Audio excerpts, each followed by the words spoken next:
Well, so everything's laggy. I don't know. Guess give me an audio check. Let's.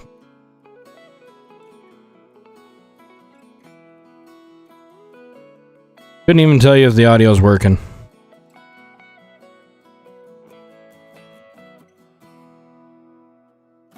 Give me just a.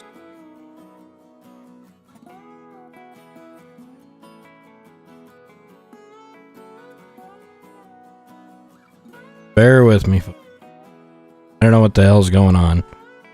Having fun fighting this. I know I keep cutting out too. I don't know what. Hold on just a second here. Let me see. It's a good thing this is like the last show.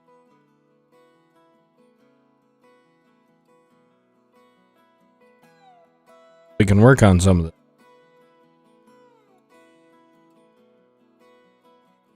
Turn that.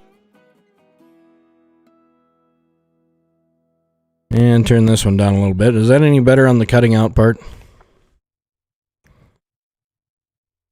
Someone give me a sound check, please.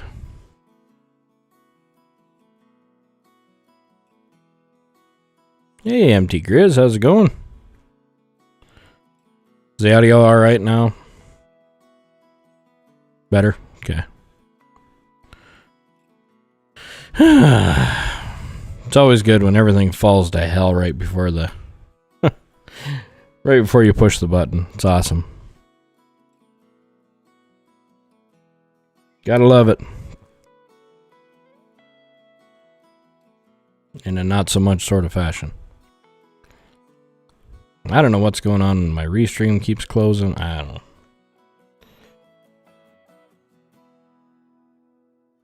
Gonna be a shit show tonight, folks. Look out. Gonna get interesting. But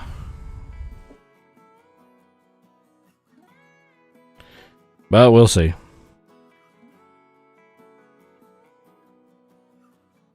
So how was your guys' last couple of days? Everybody doing okay? Yeah, technology, you gotta love it.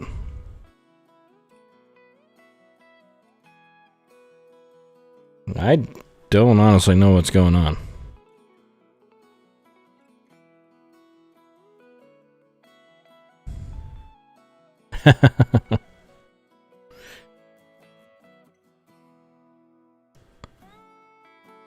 Alright. Let's try this again.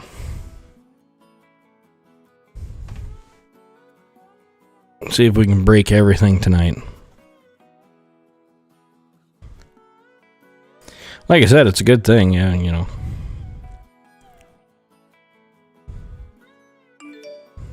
Uh-oh, what the hell did the mutt do?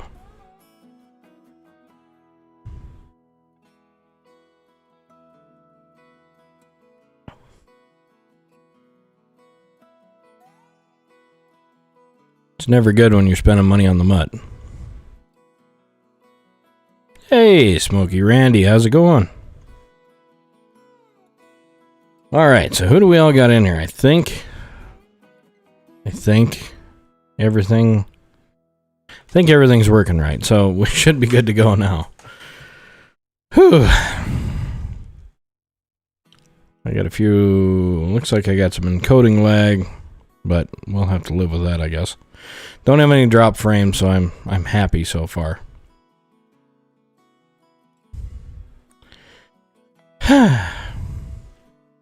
So let's see. Let's just start up here at the top. We had Grout was in here. I know he's tied up watching baseball. Can't say I blame him. DTM, nice to see you. Mosh, I saw you in here. Let's see, Asshead. AG, of course, I saw you, buddy. And Amethyst Cat's in here. Daily. Uh-oh. Don't be sneaking at the neighbors now. Nice to see you, Yoga Pants.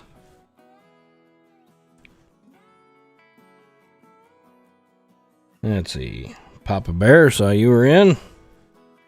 MT Grizz, my old friend, he's here. Cornbread, good to see you. Wow, we got a filled up show in a hurry. Uncle Krusty, nice to see you're among the land of the living there, sir. And let's see here. Smokey Randy, it was good to see you.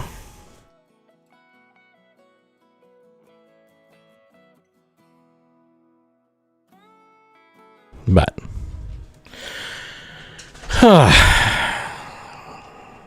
well,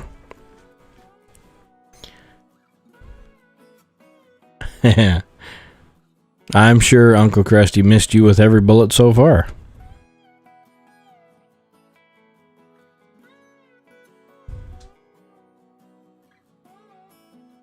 But yeah, partly excited about what we got coming up, partly nervous, and partly don't want to do it either. But it's got to be done. I got to get the heck out of downstairs and get into a full-fledged studio, so that'll be good. Why is this chat box so small? Excuse me while I change things around in midstream here. Let's see, if we go 16, oh, that's a little too long, but we can.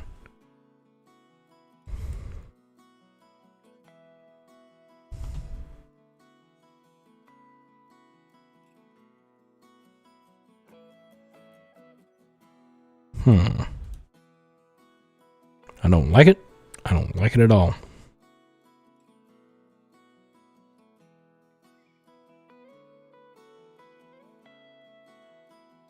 There we go. We're going to change that one around so I can see your guys' chats a little more. Amethyst Cat, how are you?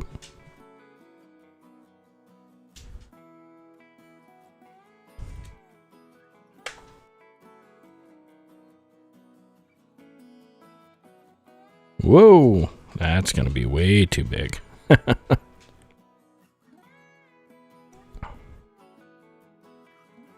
Let's try that again.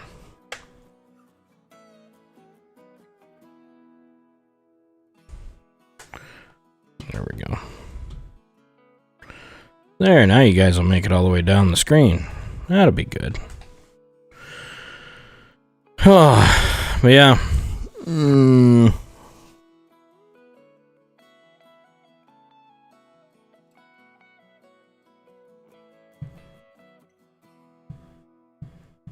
I don't know. Little nervous. Oh, very chewy and couldn't eat the whole bar. Uh-oh. Like, made your teeth hurt, or? 'Cause I know Krusty, he likes those peanut butter ones. Oh, whoops. Wasn't supposed to tell you that.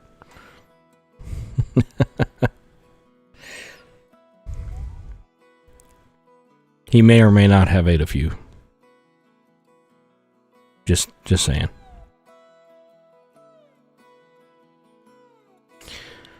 Oh.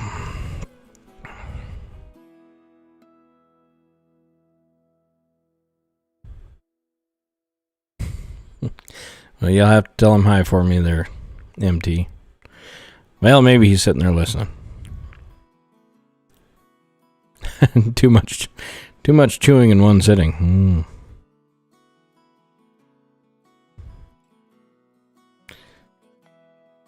case you guys didn't know, they're talking about those Built Bars. And I can tell you folks that have ordered, pay attention to what's coming out here soon. They're going to have a very short run, of cookie dough. Like a cookie dough candy bar. I think peanut and I don't know. It's not, well, I guess they have them in trail mix. Does that count? How's the audio? Is it still choppy, guys? I just want to make sure. I'm watching all my scales here.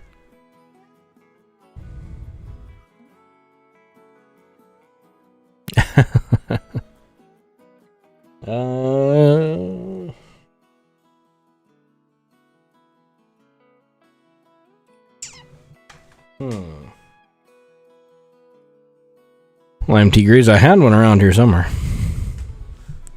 Audio sounding good. All right.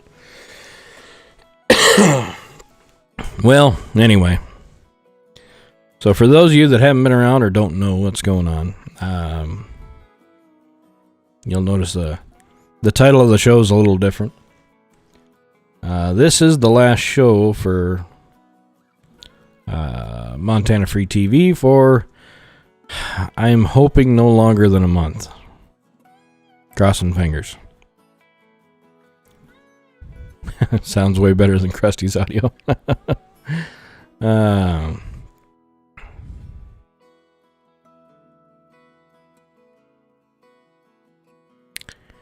But it's all for good things this time around. We're going to be remodeling a studio upstairs in the house to get us into a more private setting a little bit. Don't have any of the distractions, you know. And we'll have workbenches up there and all that kind of fun stuff, so might be able to do a few more inside projects, seeing as how we have wintertime coming up. And speaking of wintertime coming up, we got to get a wood stove put in. That's going to be a bear cat and a half, but we'll get it there. And then let's see, we have to, what else? Oh, I got to put an elk on the ground, hopefully. So, going to be a busy boy, but I'll try to keep you guys updated as we go along. Yeah, I don't know what like I said, somewhat excited, somewhat nervous. But Uncle Krusty is going to be stepping into this time slot to keep you guys entertained while I'm gone. It's a bit of a dumpster fire, but he'll be alright. He'll get there. Now the wood stove's going downstairs, so I got to go through. Thanks. I have to go through 2 ceilings to get out of the house, so great fun. Hey, one hot tamale. How are you? Yeah, I built a soundboard just for you. And when I saw you, I was going to hit.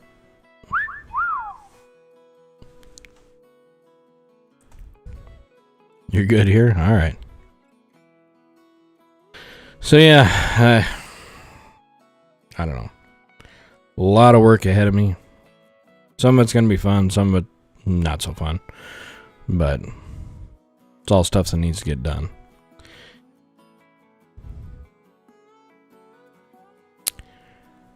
Yeah, I don't know.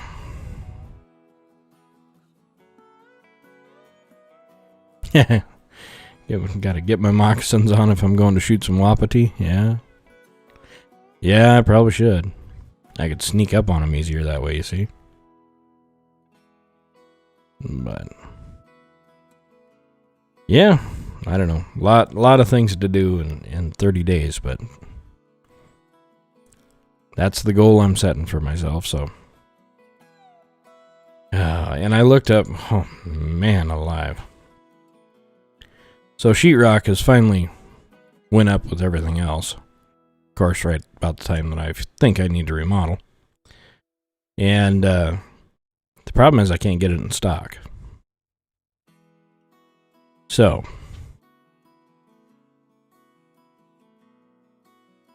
I don't know. If I can catch it at the right time, I can get a load up here. Call it good.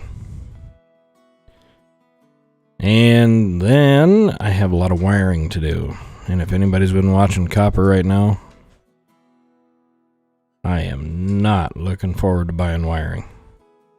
I think when I looked it up, it was 250-foot roll was 165, something like that.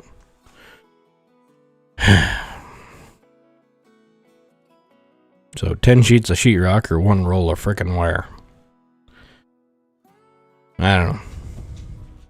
But like I said, it's got to be done. I got to get the heck out of here, so. All the fun.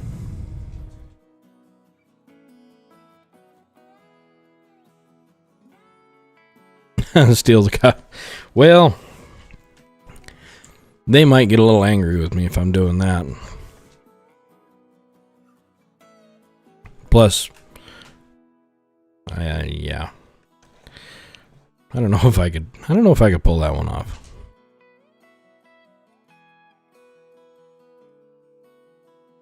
Yeah, 165 for 250 foot of Romex. 12.2.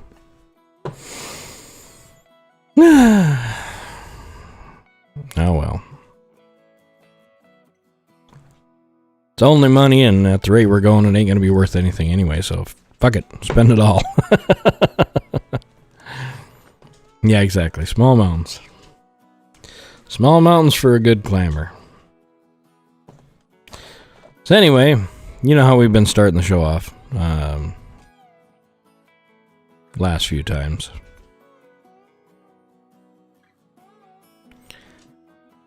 And I found another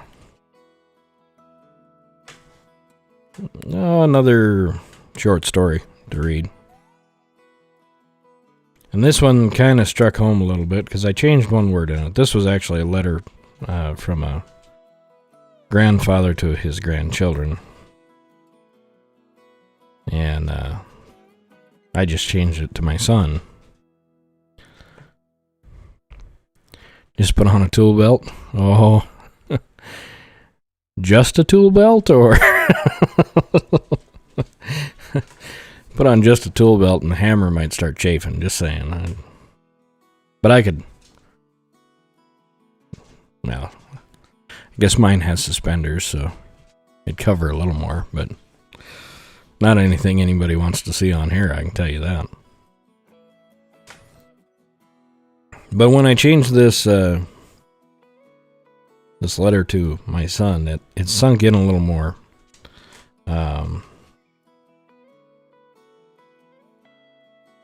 Just because I know, well, I hope I'm wrong, but I know what he probably has coming up. Yeah, hammer ends up hitting the wrong nail, exactly.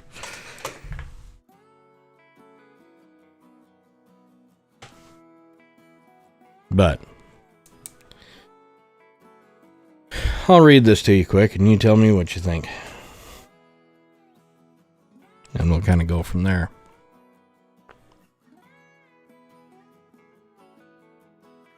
We tried so hard to make things better for our kids. And then we only ended up making it worse. For my son, I'd like better. I'd really like for him to know about hand-me-down clothes, homemade ice cream, and leftover meatloaf sandwiches.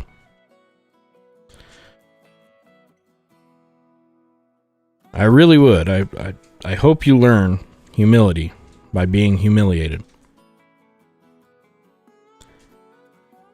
And that you learn honesty by being cheated.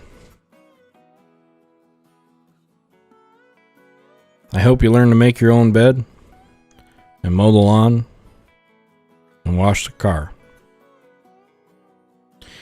And I really hope nobody gives you a brand new car when you're 16.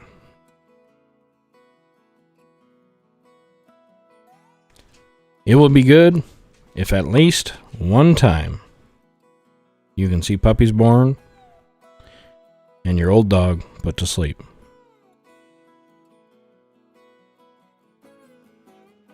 I hope you get a black eye for fighting for what you believe in. I hope you have to share a bedroom. And it's alright if you draw a line down the center.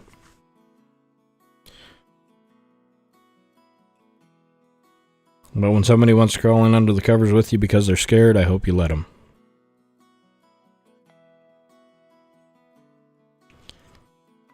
I hope you have to walk uphill to school with your friends.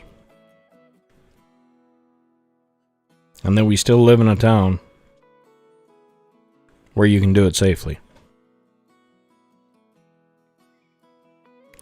On rainy days, when you have to catch a ride, I hope you don't ask the driver to drop you off 2 blocks away from the school. So you won't see so you won't see your friend, so your friends won't see you getting a ride from your mom. That was good timing, huh? If you want a slingshot, I hope I teach you how to make one instead of buy you one. I hope you learn how to dig in dirt and read books. When you finally learn how to use a computer, I hope you also learn how to add and subtract in your head.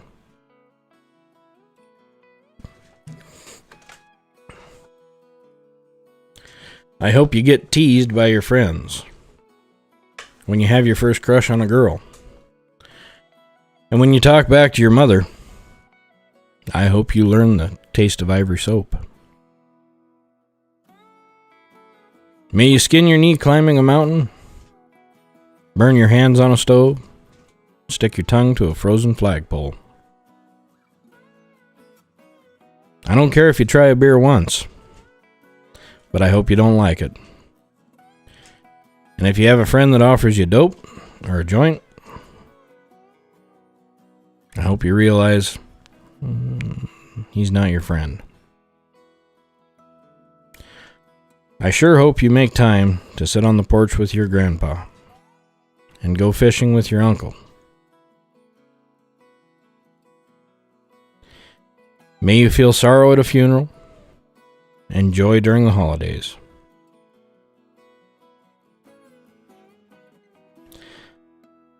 I hope your mother punishes you when you throw a baseball through the neighbor's window, and that she hugs you when at Christmas time you give her a plaster mold of your hand.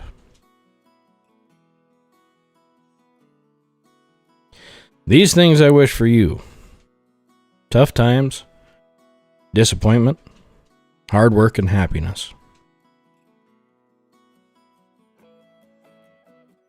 To me, it's the only way to appreciate life.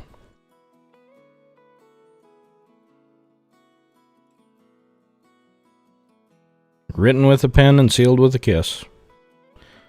I'm here for you, and if I die before you do, I'll go to heaven and wait for you.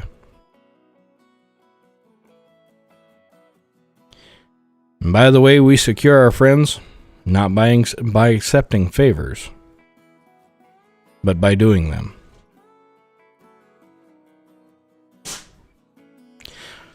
Another Paul Harvey for you. He wrote that to his grandkids, and I changed it up a little bit. But I think that's some of the problem in recent times. We've kind of forgot how to let kids be kids.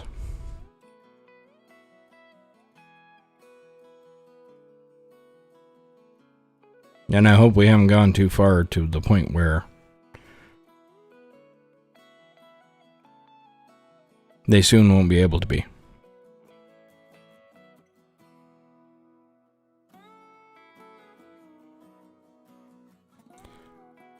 But as far as for my little guy,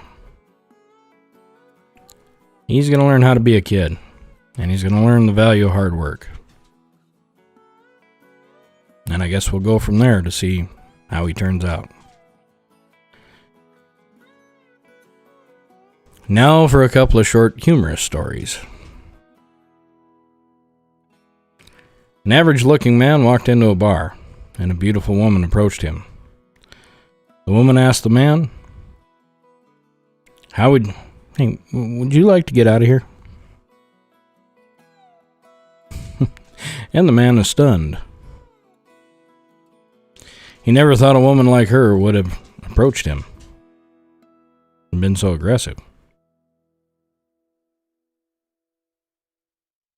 They both get in his car and drive really far. He stops at a cliff with a view of the whole city. Within seconds, they start taking off their clothes. After 15 minutes of passion, they both put their clothes back on. And they both sit in awkward silence. The woman speaks first. Says, "I'm a prostitute.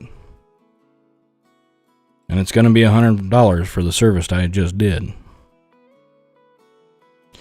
Well, the man is stunned, and he's a little saddened that she didn't really like him.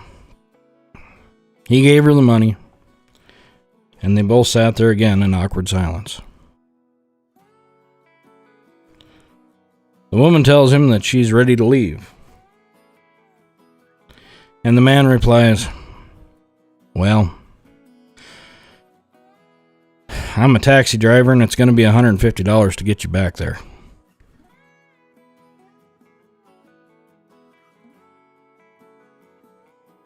Irony. You gotta love it.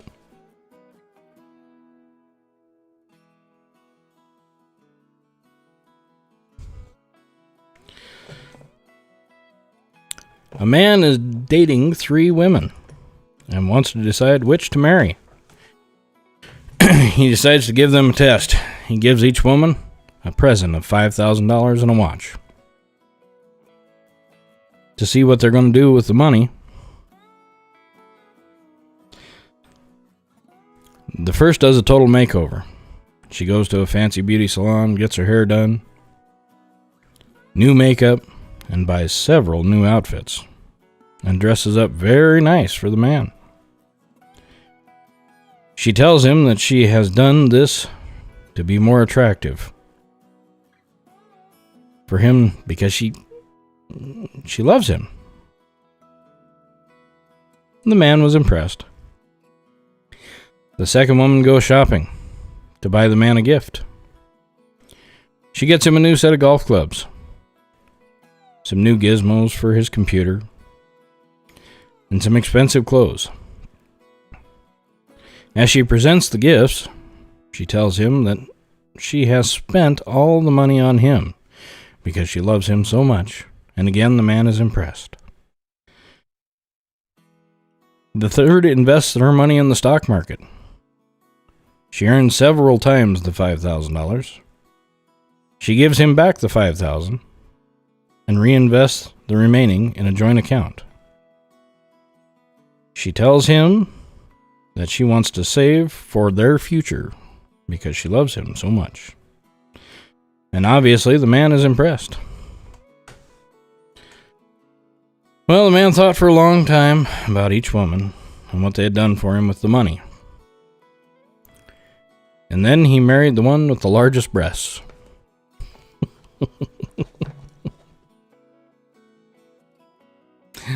Oh, there you go.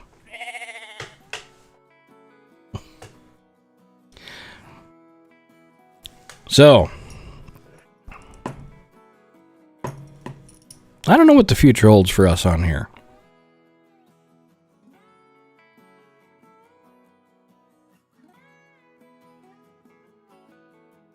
I think it's all going to be good, but we'll see.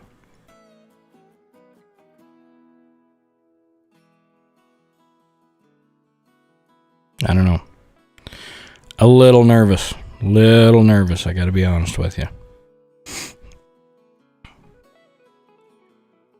Because for any of you out there that also stream,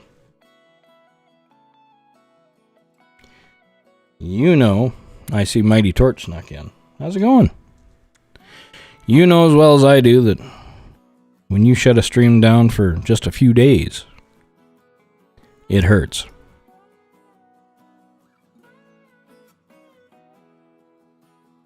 And I'm looking at shutting down for at least 30 days. Hello, Mary P. How's it going?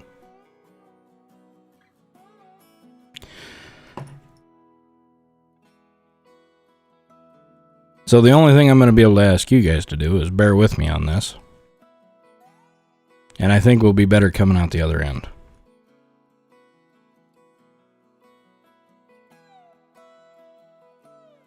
What do you call a man with 50 rabbits up his ass? All right, Smokey, I'll bite.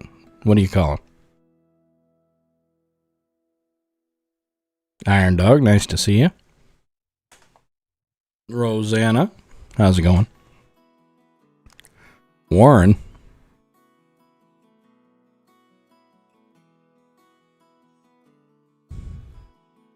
Okay, you gotta help me out. Why? Oh, Warren. Oh, my goodness.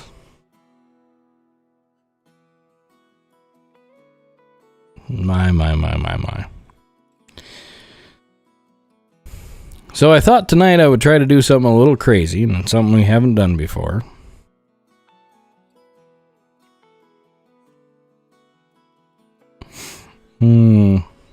Yeah, I finally caught it, Smokey. It took me a while. Hey, I am. How's it going? But I thought I'd do something a little crazy, and I was going to open up the floor to you guys tonight. We're going to attempt a call-in show, but before that, you know how it is. We got to pay a few bills. So this portion of Montana Free was brought to you by Built Bar. Built Bar is, I'm telling you guys, if you haven't ordered them yet, I don't know what the hell you're waiting on. It's a candy bar that is 4 grams of sugar and 17 to 19 grams of protein. So technically it's a protein bar, but I'm telling you, it's a candy bar. There's no two ways about it. But it's a hell of a lot better option than a lot of them out there. Now, if you want to get one of those off-the-cliff bars or whatever in the hell you want to call them, you know, the ones that taste like cardboard and ground garbage, go right ahead. I'll eat me a Cliff Bar, thanks. But tons of flavors out there, and they're bringing out new flavors all the time. Like I said, watch here very soon. It's going to be a short, very, very short run. But they're, in my opinion, their number one bar, chocolate cookie dough. That's going to be out, and it's going to be just for a short period of time, so be watching the website. And to do that, you head over to Built.com, put in order code Montana Free, and receive 10% off your order. So, like I said, if you haven't done it yet, I don't know what you're waiting on. Get to it. And you can talk to some folks in the chat there. They've all ate them, so I can tell you that Krusty Daily and AG aren't any people to be lying, so, and they sure as hell ain't gonna lie for me, so if they didn't like them, they'll tell you. But anyway, let's flip over. And, yeah. I'm going to get you guys the link. Now, in order to do this, all you have to do is click this link and enable your microphone. You don't have to come online. You know, you don't have to come on video. But you can come on, you can ask me whatever you want, or we can just sit here and talk for a while. It's entirely up to you guys. Let me get you this link shipped over.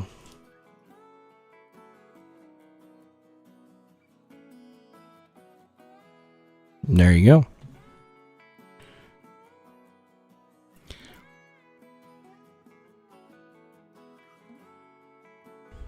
Will it decrease? No.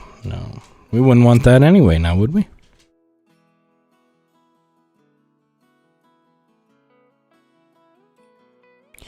They don't make any savory flavors as of yet, but they are talking about it.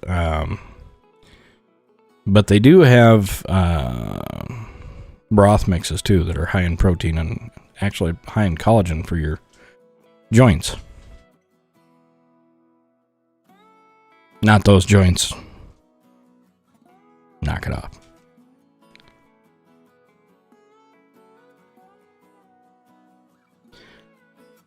But we'll see who's going to be the first one to come on here. Beef jerky. There you go.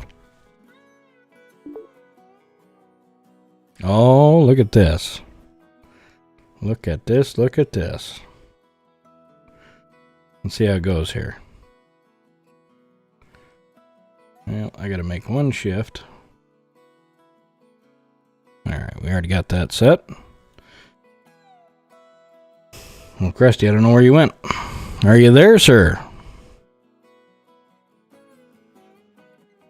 I have no audio from you there, Krusty. I have an orange screen. Oh, hang on. Hey, there you are. Hang on. Okay, am I there? You're here now. Fuck. Hang on. No, you're good. I can hear you.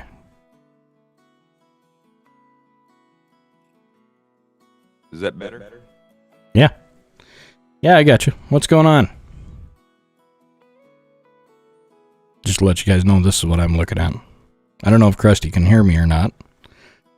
Okay. Why have an orange stream? A screen? I don't know. You shoved your phone in a dreamsicle, and that's what we look like. All right, got it. No, not a whole lot. I just thought I'd keep you some company tonight. It's Friday night. Yes, sir. Thank God. And then we have the King of Streams. Oh, I think I know who this is. Hold on. We're going to bring somebody else on with us. I gotta give her that echo. What do you know there, boss? Not much. How are you doing? Oh, I'm just finer than Frog's hair. Split 4 ways? Well, yeah.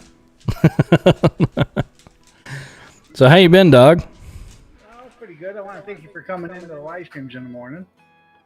Oh, we're Why this is your last live one, but well, because I'm gonna break down the entire studio downstairs. We're gonna remodel upstairs and rebuild up there. So I'm gonna be out for. I'm hoping no longer than 30 days. okay. I'm hoping. I just thought maybe you was giving up or something. I didn't know I was going to come here to talk you out of it because a lot No. of people get upset, they get mad, and then they leave, and then they realize, why did I do that? You know. Yeah, no, I've been kind of hodgepodging, and I'm stuck in this little corner downstairs, and I can't do a lot of the stuff that I want to do. So heading upstairs, gonna tear out a room, make it a little bigger. So yeah, it's gonna be down to the studs and all the fun. I Are you? completely know how it is because I can't do a lot of stuff I want to do. Like, I was going to do some dancing in the nude, but evidently D-Life says, no, you can't do that. So, hell, you know. That might be against community guidelines just a little bit. You know, though, I'd if it was blurred out, I'd almost pay to see that. For those of you that don't know, this is Mr. Iron Dog, and if you haven't went over and followed him on DLive or YouTube, or I think that's the only two you're on, right, Dog? Okay. Iron Dog 63 on YouTube or DLive. Go ahead and give him a follow. He would, I'm sure, appreciate it if you guys haven't followed him already. Right. IRONDAWG 63. Yep. Yeah. I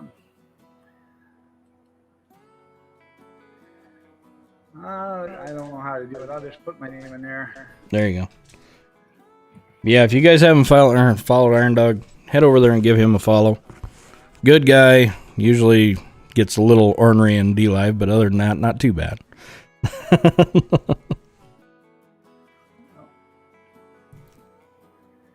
I'm getting back to that. That's what I got on there for because I thought you was quitting because you're fed up or something.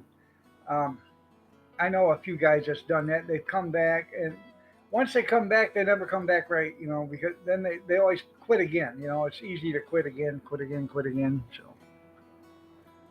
Yeah, and I know, like, who was the one guy that had to walk away that I knew? Oh, that Green Bay Wacky. yeah, He stepped away, and I don't know. he comes back every once in a while, but he's not like he used to be. So, I like Bobby Sprinkle. He left, come back, left, come back, left, come back. So Yeah, and I don't know what guys think. I mean, I'm nervous just taking 30 days off, and I'm, well, yeah. concerned that I know I'm gonna, lose some viewership when I come back and have to start it all over again, but I just don't have a choice in the matter. I'd love to keep going, but I'm outgrowing where I'm at in more ways than one. Well, I was saying that the other day. If I just stopped doing live streams, and I'd have to do videos. I'd have to do 4 or 5 videos a week to make up the difference. And when you've worked for 3.5, 4 years like I have, I got 2,000 videos out there. And, there ain't very many people that's got that many out there. And especially in that short of time, that's worked as hard as I have to get that many. And if you shut down your channel, you lose it all. So, Yeah, that's the worst part.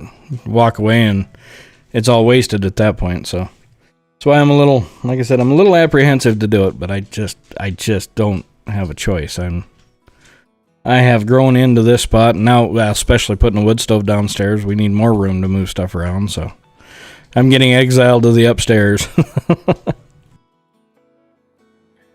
I know I'd see about putting at least having one once a week or something like that from the kitchen table or something. Well, what I was gonna do, which this might be a pain in the butt, but it's worth doing. I was gonna try doing some restreams live up during the construction, so we'll see how that goes. I'm hoping I don't wreck a camera or two doing it, but we'll see.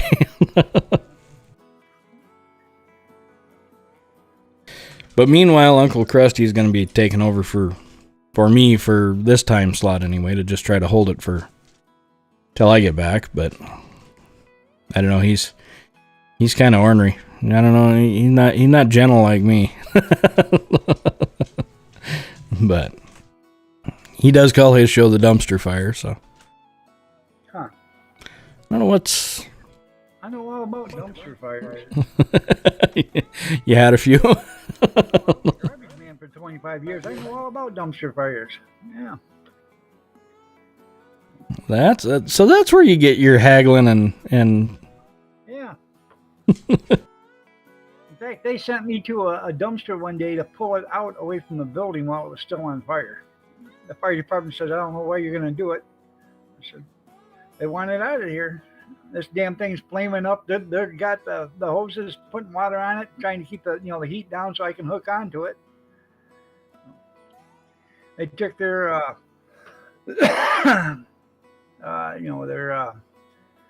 their saws, or whatever you want to call it, their grinder saw or whatever. They took that over there, their cutter or whatever, and they cut the turnbuckles off so nobody had to touch them because those things were glowing red. Oh, and then you got to hook up to it. By the way, DTM took off out of here, so if you're still listening, I hope you are. We'll see you later. Swing back after dinner. I'm sure we'll still be here for a little while, so see you then.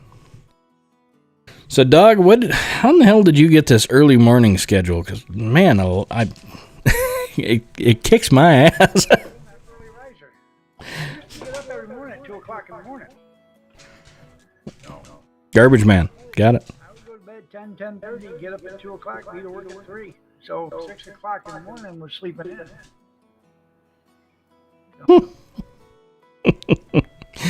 Yeah, well, I've gotten to the point now where I can't sleep, so that's why I've been at your live stream every morning. So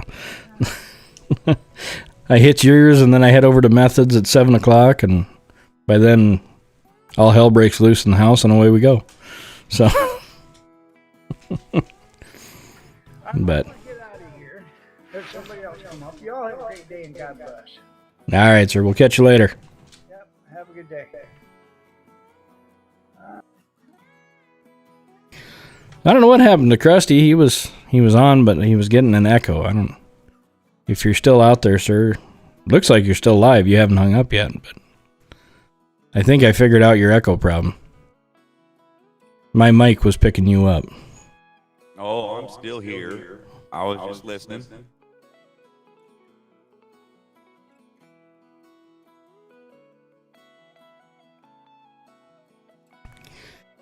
So what's your plans for the extended show there, Krusty? Now that I told you to slow down a bit, and now I'm going to put your ass to work more.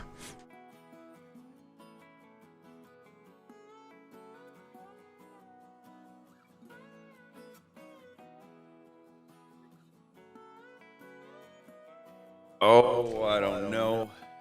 Run it into the ground 3 days a week. What do you think about that? Sound good?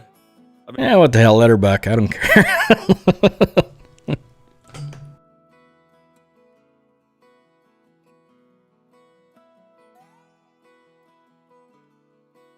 Dog's raising hell with me, so I might have to step away for a second. I thought AG would be mic'd up by now. Or anybody else. If you guys missed that link, I can dump it again. A little bit more, maybe tomorrow or later on tonight, and see if we can get some kind of format for you going. I got you. Yeah, I'm probably going to stream a little later tonight. We're going to fire up the music here pretty quick and just have a grand old time and dump a few chests and let you guys know that I appreciated everybody hanging out for over 140. I think I counted them up last night and I was over like 145 streams, so everybody's seen me from dog shit to mild dog shit here. We're getting there though.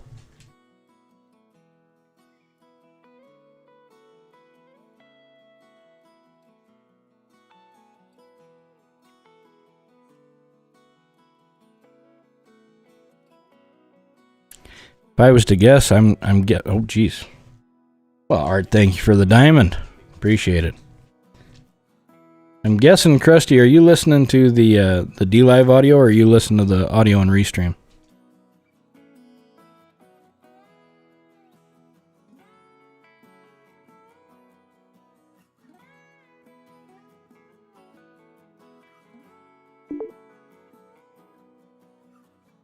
Yeah, there's AG. I'm listening to, wait, hang on. I'm listening to Restream audio. Okay. DLive on the side and Restream audio I'm not hearing on my laptop. Oh, okay. That's why we got a lag. You're picking up the audio from the DLive side. Okay. That's all right. We'll just have to know that we got to wait for Krusty to give us an answer. I'm going to bring AG in too at the same time. Is that all right?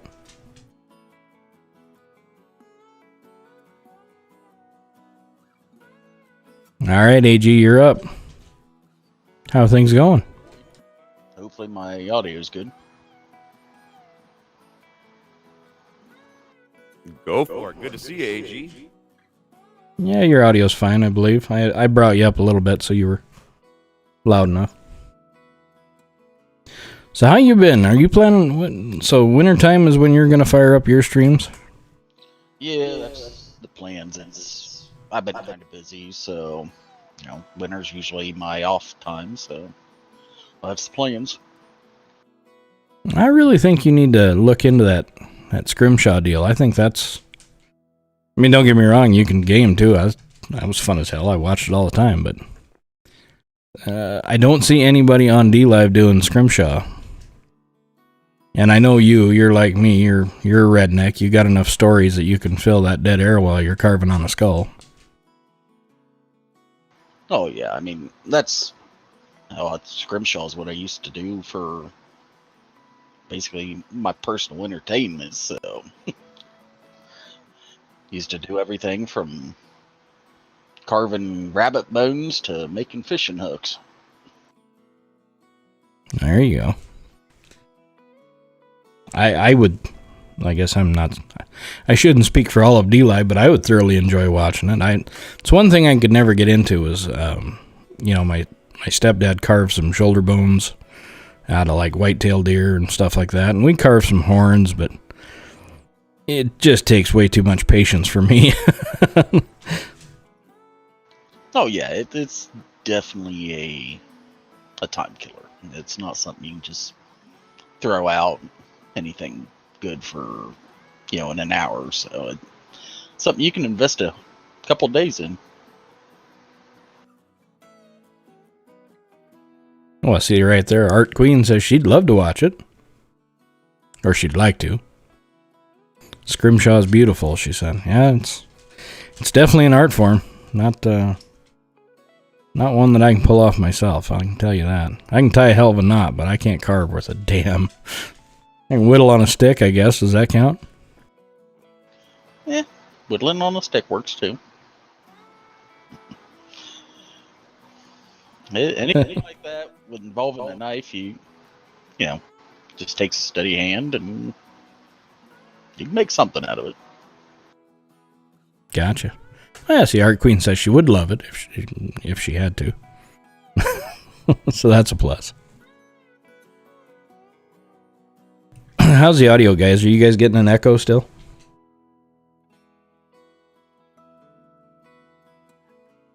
Okay, did I fix my echo or not? I killed D-Live. Is this going to work a little better?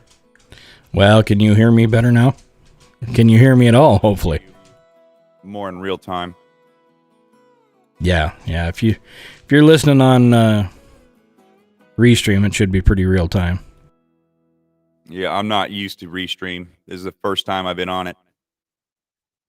Well, Krusty's a Restream version. Look at that. I got him. I'm not going to say what I got yet. Yeah. Pop? Well, I wasn't going to say it, but I guess AG did for me. Mary P., you're listening in the background? That'll work.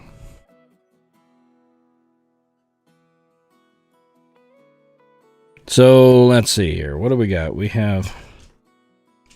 I bet you Krusty's going to sneak in. I don't know. You going to sneak in some Organic Law while I'm gone? Oh, yeah. I had thrown around the idea of putting it on today around 2 o'clock or so, but I was doing other things and didn't get to it. So I do have a couple shows lined up on organic law, land rights, deed title, and the difference between an American and a U.S. citizen, the differences between a law and an ordinance and a mandate, those sorts of things. The issues people are having a lot of problems with right now, foreclosures and what have you. Try to just educate people a little bit more on what's really out there, what the laws truly say, what's on the books, where their rights are, and what the boundaries are, the territorial boundaries between the government's interference in your life and where your freedoms begin and end. Well, I think that'd be interesting if nothing else. I'm thinking. And look at that. Even Daly got in on it. Popped his cherry. Oh, good Lord. I've also got some quantum physics for you if you want. Who is that? And now I can't remember his name. The black quantum physics guy. He's annoying as hell. Oh, Physics. I can barely deal with regular physics. Well, here's my thing. talking about, and I don't like him. I don't like him at all. He's full of shit as far as I'm concerned. Neil deGrasse Tyson, yeah. There you go. Neil deGrasse Tyson. Yeah, he's a public figure. He's kind of an arrogant prick. He doesn't know. He gathers other people's information and then just pukes it back up. He's a mouthpiece. As far as I'm concerned, I know he's credentialed and whatever, but that doesn't mean much of nothing. Doctors are still practicing, aren't they? Yeah, and I got some stories about that I'll have to share with you guys when I get back. The wife's going through some interesting stuff right now. Nothing too serious, but she ain't happy, I can tell you that. He's another Anthony Fauci. Yep, that's true. Yeah, that's a good call right there. And Anthony Fauci, credentialed, doesn't know shit, and just a mouthpiece. Well, let's see how long it takes me to lose YouTube and Facebook now. Sorry. Oh, that's all right. I'll keep it clean. I'll try. No, I wanted to tonight. I wanted to see what the hell what it would take to get kicked off. All you got to do is invite me on your show, and you'll find out real quick. That is true. Oh. Hey, Krusty, by the way, I found a equalizer that works in OBS with sliders. Oh, very nice. An add-on? Uh-huh. Cool. You're going to have to pass me that link later on. Yes, sir. Yeah, I think it's working better. If you don't mind. Iron Dog says he has his own Facebook cell. Yeah, that's true. You've been in that cell a few times, haven't you?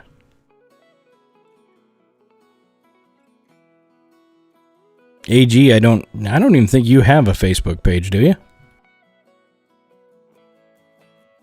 No, I haven't had one for years. That's what I figured. I know there was quite a few guys that were dead set against Facebook. Yeah, I abandoned that ship a long time ago. I dumped Facebook about 6 years ago. Well, I'm just having fun poking the bear. Yeah, I think I left about 10 to 12 years ago.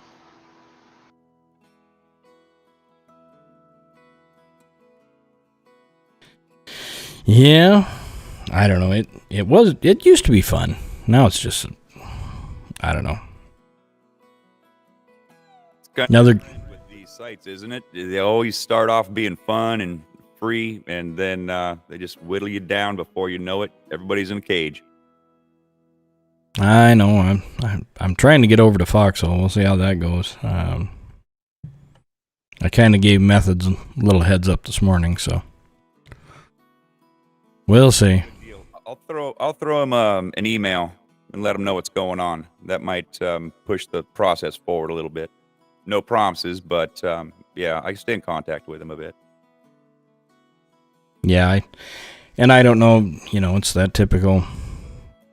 DLive used to be the same way. You know, freedom, free speech. You could say whatever you wanted. Not a big deal. Blah blah blah. Yeah. I think they all get torn down after a while. Look at how much fun YouTube was when it started. It was the wild, wild west of the internet. Yeah, you could do whatever you wanted on there. Not anymore.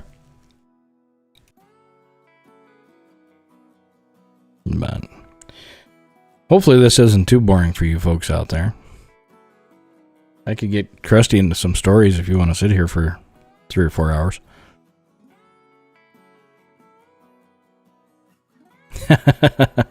The trash man says let's go Brandon. Well, you know what? That's perfect timing because I was going to hit another commercial break here just quickly. If you guys don't mind, hang in there with me. We'll be right back. So if you would, and you like that Let's Go Brandon saying, head on down in my About section, head to my Teespring account, and you will see the Let's Go Brandon collection. So we have one set that has the Montana Free logo on it with Let's Go Brandon underneath. We have another set that says, We the People would just like to say, Let's Go Brandon. And for Krusty, let me tell you, I was thinking about you during this. We have the 16-ounce beer stein that has Let's Go Brandon on the back. So, if you want to say it without having to say it out loud, head over and buy a shirt. Wear it proudly. I know I will. There we go. Now we're back. We paid bills. We're good.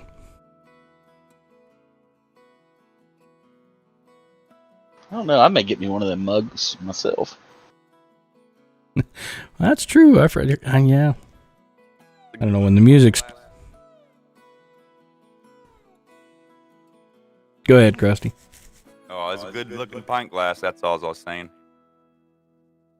Yeah, but logo, man. You were telling me, though, you'd have to have like 3 or 4 of them lined out. Well, yeah, because they don't make one of them that's big enough. So, divide it by 4, right? Oh, that's true. Yeah, I should get a few of those flags in there, but I don't know if Teespring would let me spell it out exactly. Their name is still hooked to some of this stuff, so. But, I don't know. That flag's probably a good one to fly right now, though, that's for sure.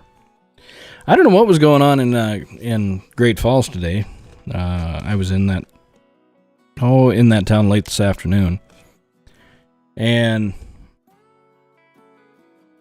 it's not odd because there's a large Air Force base there. It's Malmstrom Air Force Base. Anybody who's looked up any of the nuclear stuff, you'll come across Malmstrom Air Force Base. But it's not unusual for them to be flying helicopters. It wasn't a big deal. But we had given up. The Montana Air National Guard used to run F-16s up at the airport, and they had switched over to C-130s doing troop and equipment transport. So we haven't had an F-16 in town for, 5 years now? 6 years? And I was heading down one of the main roads there that lines right out with the airport, and I saw an F-16 take off. So I don't know what's quite going on there, but just seemed odd. That's all I'll say. Well, here's something that I do know. As far as the American force is concerned, we've pretty much given up the F-16 as a regular combat duty airplane, and it's used primarily as a trainer out of Luke Air Force Base in Arizona, which is close to where some of my family used to live. I used to watch them all the time, and I was talking to one of the guys that worked on base, and he said, well, they're Israelis. We train pilots here for other countries because they still have all our old hardware. So, the F-16's been out, General Dynamics put that on the market in 63, 64, somewhere around in there. So it's done its time, but it's still probably one of the best birds in the sky, in my opinion. But yeah, it's primarily used as a trainer. It's not, or reconnaissance, close shore reconnaissance more than anything else anymore. There's so many better planes out there in our armory. Yeah, we got a few fancier than it, but none that has seen as much time as that one. It's one of the greatest planes in my opinion. Yeah, it's pretty tried and true.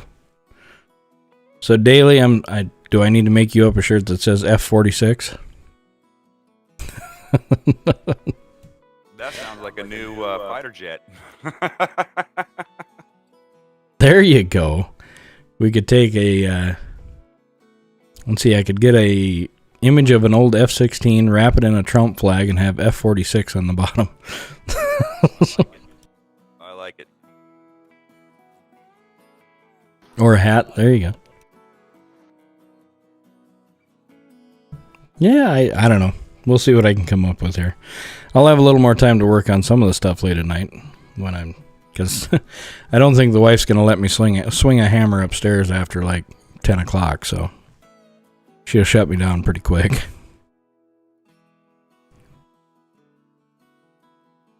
But then I'll be jumping onto Krusty's and hanging out in there. No, that's just not going to go well.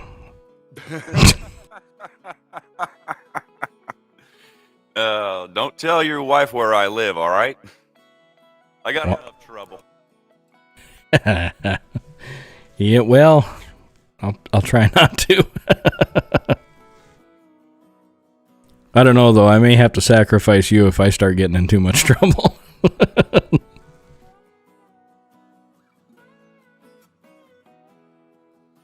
So how's Daly doing with the hair salon stuff? Is that sounded like still going gangbusters, huh? She's getting a lot of younger clients. The older ones, whatever you want to call it, the flu chased a lot of them away. So she's standing her ground, with her beliefs, if you know what I mean. And some of those clients don't like that, so they kind of filtered out. But there's a lot of newer ones and younger ones coming in, which is a good thing. So surviving. That's good. So she went from working on one set of blue hairs to a different set of blue hairs. Got it. All right. Pretty much. Yep. Pretty much. Well, someone just ordered Built Bars from me. Thank you very much. I just got the notification, so I saw you. Hot tamale. Ah, there we go. Well, thank you, dear. Appreciate it. I don't think you'll be disappointed, but I hope not anyway. No, she's going to love them. And Daly says exactly. Oh, so anybody else out in chat want to hop in? I have room for 10. We can make this a party. Hey, Smokey, plug your microphone into the side of your laptop, dude. Yeah, he's been telling me he's going to do that for quite a while, because I actually wanted to talk with him about what the hell was going on, but he's too busy chasing fucking platypuses and wallabies, I guess. I don't know.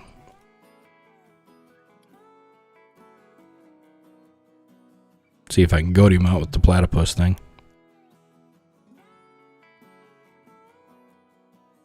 Blue, pink, and magenta all on one head of hair? What the hell? You're shy. Yeah, that's the farthest thing from the fucking truth there. Smokey's Hot afraid he's not tamale gonna salted caramel is the best one. Smokey's afraid he's not going to be able to hear the drop bears jump on him. Uh-huh. Yeah, salted caramels, that's a good one. Like I said, hold out if you guys are on the fence. If there's one I'm going to tell you to order, it's going to be cookie dough. Because it's made with actual cookie dough. Anyway, yeah, don't get me started on that one. Your shell wireless is broken? Well, can you hear the ocean when you hold it up? What the hell is shell wireless? What is that? All on one head. Good lord. Huh. Well, Daily. That had to be interesting.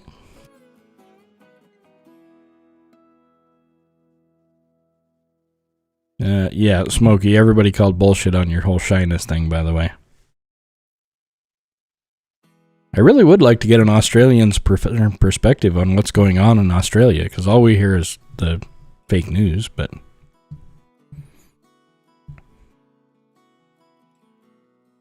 $56K AOL modem, there you go. Are you still saving the disc so you get your free hour of internet?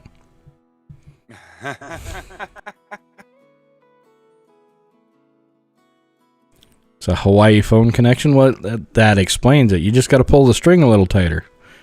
Lowly Folks, I would like to introduce to you a man that all of you know, but no one's hardly heard. Smokey Randy.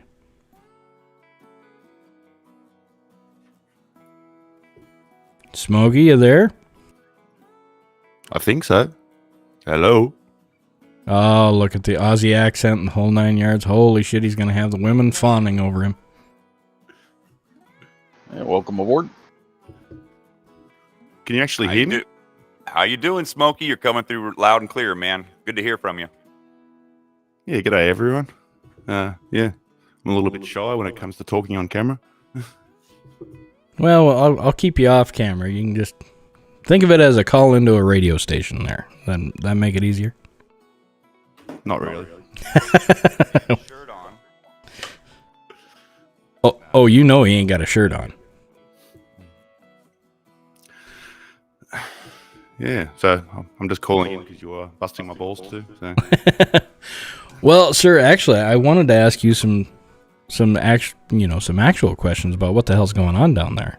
Is it as bad as they're reporting? Let's start with that. As far as the vaccine stuff goes, yeah, it is. If you don't get a jab, you don't get a job, more or less. Unless you work for yourself and have your own business where you're not actually dealing with the public, then you're forced into getting this death jab, unfortunately. So, yeah, I've got a lot of friends that are in that position at the moment. Yesterday was the cutoff date for anyone who's actually working at the moment, classified as essential workers, and they had to have their first jab by yesterday and then have to have their second one by the 23rd of this month, I think it is. Otherwise, they can't work full stop. So, yeah, it's a little bit harsh. And they backfired. They backpedaled on the judges and the police force having to get mandatory jabs as well. So that was something that we were looking forward to hopefully get the cops on our side. But, yeah, they're a little bit Gestapo-ish down here. Well, how the hell does that make any sense? So the essential workers wouldn't be included as police and judges? They said it was something to do with the separation of powers between government and judiciary, so that the government couldn't force the judiciary or the police to get a mandatory jab. Just sounds like bullshit to me. Yeah, that's a whole lot of bullshit there. That's, Wow. And we've got 2,000 cases. The cases just keep on going up. I don't believe any of the numbers anyway, but we're the world's most locked down city and, still doesn't seem to affect anything. So, but, yeah, it is what it is. I've got a few friends that refuse to take it, but they're few and far between, unfortunately. Well, I mean, that's the hard part is they've figured out where to attack everybody, and they're trying it slowly here. They haven't went full stop like you guys have, but they figured out that if you attack people's livelihood, it puts you into a corner where a lot of people feel like, well, and a lot of people don't have a choice. Well, my cousin rang me the other day in tears. Like, he had to go and get his first jab because he's an electrician that works on all the big construction sites, and they literally won't let you on site without showing proof of it. And he'd just sold his house, and he needs to get a mortgage for another house. And without his employment record, then he can't get the mortgage. So, yeah, he was put between a rock and a hard place, unfortunately. So, yeah, there's a fair bit of tragedy going around at the moment with people like that. So I'm lucky that I'm stubborn as a mule and work for myself, so I don't have to worry about taking any of that crap. So stay back. And the reason I wanted to bring you on here is for nothing else, so people know what's coming here. Because it's not going to slow down. I mean, they can't back off the throttle now. Well, I warned everyone when this started last year. I could see it coming a mile away. And I said to people when it first started, if you give tyrants 1 inch, they will take a mile and you will never get that first inch back. So, and unfortunately, it just keeps on going down that path. So, yeah. I mean, my parents were saying last Christmas that, oh, don't worry, it'll be all over now. And I just laughed at them. I said, come on, wait till next flu season happens. See what happens then. Yeah. I don't like being right, but unfortunately, I've been right most of the time about this. So, people called me nuts 2 years ago, and now they're all like, "Oh, turns out you were 100% correct." Well, it was only 15 days to flatten the curve, you know. Yeah, I think we forgot how to count a while ago. Yeah, that's no shit. Yeah, I don't know. Montana is, I think right now, last time I looked, we were like 32nd in the nation for vaccinations, and I'm just happy we're that way. I don't know how long it's going to be able to hold out. The governor's fighting it pretty hard, but I don't know. We'll see. Yeah, well, you just sort of have to wait it out here. I had a look into the laws, and once the state of emergency runs out, they can't actually mandate anyone to take any vaccines. So they've been a bit shifty here and just continually extended the state of emergency for the last 18 months. But supposedly that runs out in December, and they can't extend it. And the prick that runs my state is trying to bring in permanent pandemic powers to try and weasel his way around that. But yeah, if that comes in, we're screwed. Yeah, it really is true. If you you give an inch, they take a mile, and they just keep grabbing. Yep. So anyway, I want to drop off for a second. I'll pop back in about 10 minutes or so. No worries. Bye.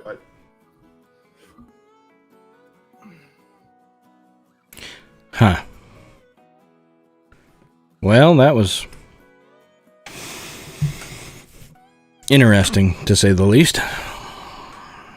God, you hate hearing that. Something that's bothering me quite a bit.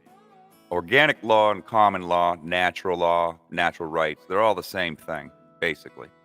The Crown, which is, controlling Europe, Australia, Canada, and many other places, not only do they have their royalty type structure, but they also have common law, like we do here in the United States. And I can't for the life of me understand why people in these countries aren't standing up under common law against the Crown. Just like I can't understand why us here in the States aren't standing up with common law against the corporation. It just don't make any sense. It's there, it's on paper, it's legitimate, and the only reason it's not in nothing's being done with it is nobody's enforcing it. Nobody's stepping up. There was one man in Canada that stood up and went to court and under common law and said, show me there's evidence of this problem. They couldn't do it. He won the case.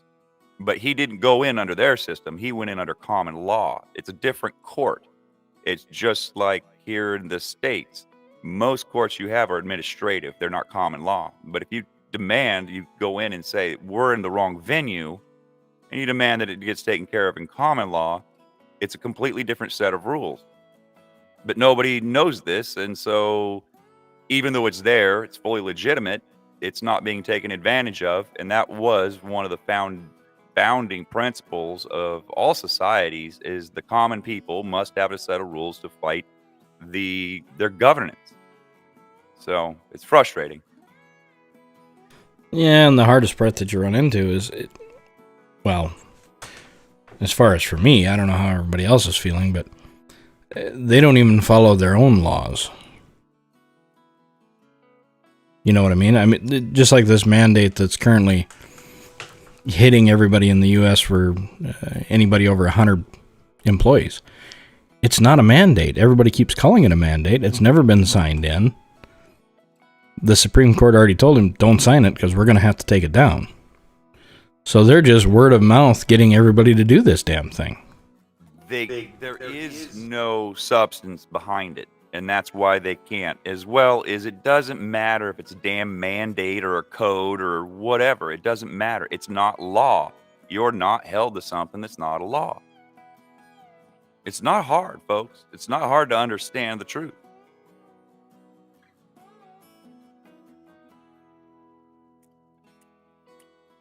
I just don't know. I don't know what's going to stop them. What's that?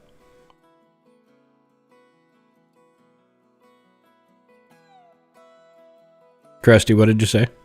I said mandate is nothing more than another word for suggestion. Oh, yeah. When Yeah. I said I suggest you mow your lawn, does that mean you have to? No, not at all. I'm mandating you take out your trash 3 times a week. Does that mean you have to? It's not a law. It's a suggestion. Just because I tell you something doesn't make it true, doesn't make it right. That's what mandates are. It doesn't make them true, and it doesn't make them right. And we all damn well know it because we can see the real science behind all garbage. We're listening to their lies. It's like, well, I don't have to listen to you because there's nothing there. You have no standing in what you're telling me. Yeah. I mean, Outside their jurisdiction. Flat, that's the bottom line. They're outside their jurisdiction, and they need to be put back within it. well, I'm trying to figure out when the hell when did we think it was, when have we gotten to the point where we think mandates are okay from the federal government? They're not. And I don't know where that point was. I really don't know. I think it is somewhere along the line of distraction. People got too tied up when the single parent family became the thing to be, when you had to have two incomes to support a household, when you had television and entertainment and media taking over instead of from family time and household tasks. That's where I would say it came along probably right after World War II was the beginning, and it just rolled on from there. And here we are. Nobody stood up and did anything about it, and here we are. Now the question becomes, what do you do about it? I mean, stand up. But if we don't stand, say what you want about the founding fathers, they were pretty smart guys when they wrote stuff like "a divided house cannot stand." That goes for us too. If we can't stand as a united force, nothing's going to happen. We're going to go along to get along just like we always have. It's horrible to say that. I don't believe so. I really don't. I think that it's not just going to keep going along to get along. It's going to come to a critical point. Oh, that's what always happens at the end of that. Once you've pushed the amount of people that you can push, the ones that are left over are the ones that are going to fight. Unfortunately, your ranks are getting smaller.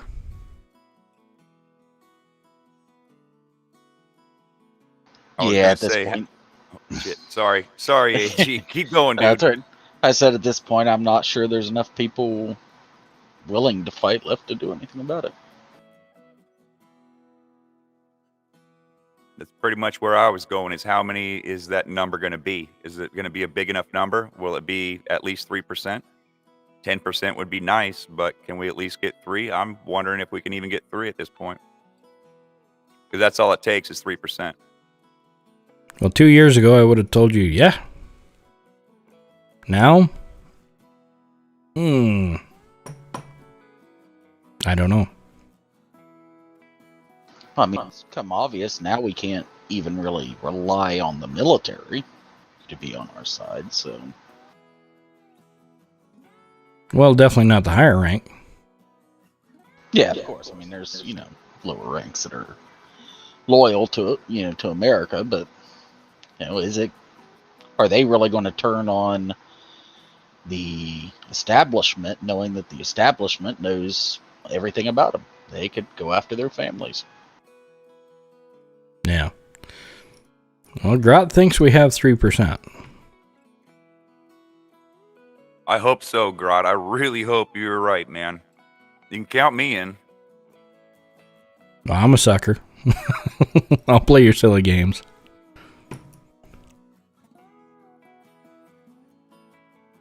Wow. Me hope, Grot. That really does. Wow. All right. 29. Yeah. Well, it's a lot lower of a number than it should be, but 29 is pretty good considering the circumstances. Yeah, I mean, you got to remember that's 29% of people that are willing to give up their livelihood. That's impressive as far as I'm concerned, because there's a lot of folks that wouldn't hold out for that.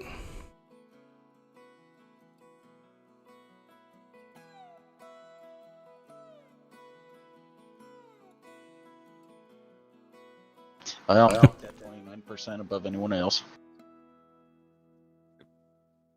Yeah, that's I mean, you think about it, for some of those guys, I'm sure, have been in.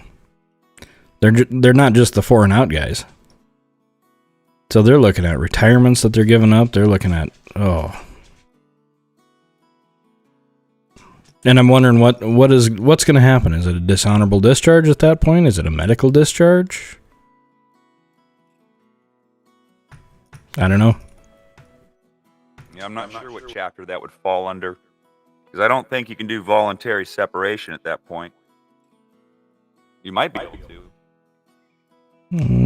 I would think you'd have to have your 20 years in. That wouldn't be an honorable, and that would affect all your benefits. It's not even specified yet. Well, what the hell are they waiting for, Grot?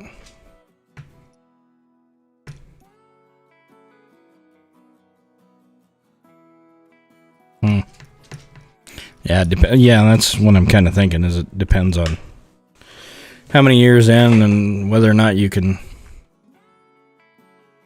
choose to walk away, or if you're disobeying orders. I don't know. It's going to be interesting. But I mean, this is affecting everything. Shit, you look at right now. We have a supply chain issue, and you don't even have the truck drivers quitting yet. But take 29% of the truck drivers out of the workforce and see what the hell kind of supply issue you have then. Well, it'd be the other way around, wouldn't it? It would be take 70% of the truck drivers out. Well, no, 29% are yeah. Take 30 out. We'd be crushed. You can't lose 30% of your transportation base. It'd be impossible. Yeah. Oh, I don't know. that's kind of their goal. Well, you remember his original boss always said he wanted to fundamentally change the United States. Well, they're going to get it done. Well, I guess I shouldn't say they're going to get it done. They've already got it done. We can't go back to where we were. That's for damn sure. Well, I mean, we've already seen them having, military guys driving school buses, all that. I mean, they can literally take over everything with the military.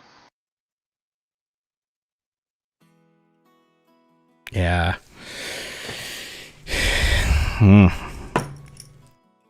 What makes me sad is the whole world is watching the United States, and what we do, what happens here, is going to be a ripple effect across the entire planet. And the way it's looking now, if we're not successful in doing the right thing, well, that ripple effect is going to be a new reality. And it ain't going to be a good one, in my opinion. Daly wants to know why they're not unloading those containers. The official answer is there is not enough chassis. Basically, the administration has said that it's actually our fault because as a populace, we're buying more than we ever have. And we don't have the shipping to handle it. Which is a load of shit. Just like when they tell you that we have a transport issue with, you know what, I should drive out. Maybe I'll do that when I'm out elk hunting. I'll drive out and see if I can get video of, I'll bet you there is over 3,000 tanker cars just sitting between Great Falls and Lewistown, Montana. Brand new cars. Not being used for hauling oil, not being used for hauling asphalt. Just sitting. And tell me why. I hate to say it, but One Hots brings up a really grim point of view.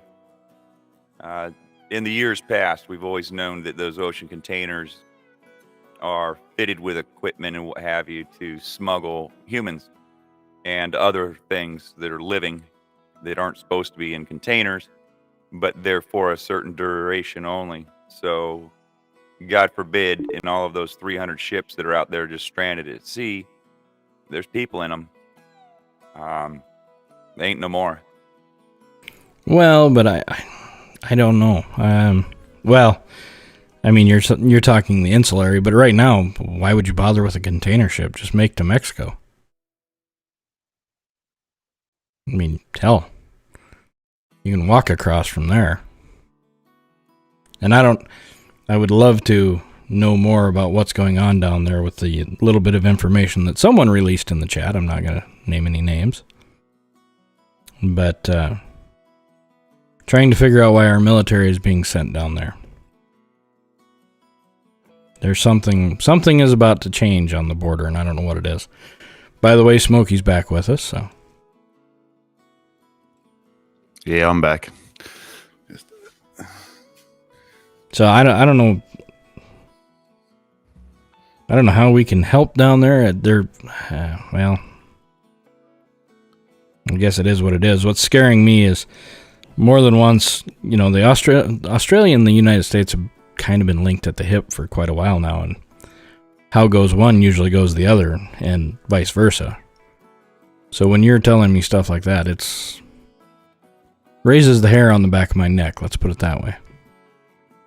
What I'm trying to figure out is why we're all struggling to get timber at the moment.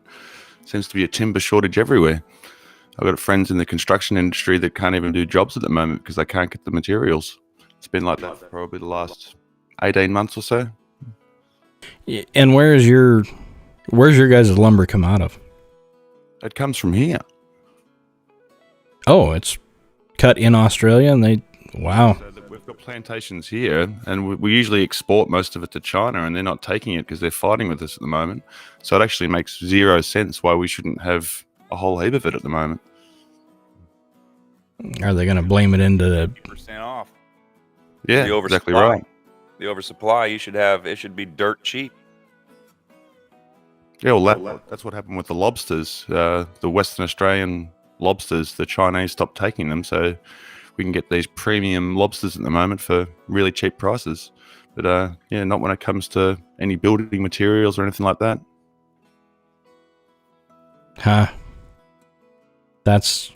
Yeah, I know the problem in my neck of the woods anyway was a lot of the lumber that came into the Pacific Northwest came out of Canada. And I think we're finally going to open the Canadian border, of course, to only vaccinated.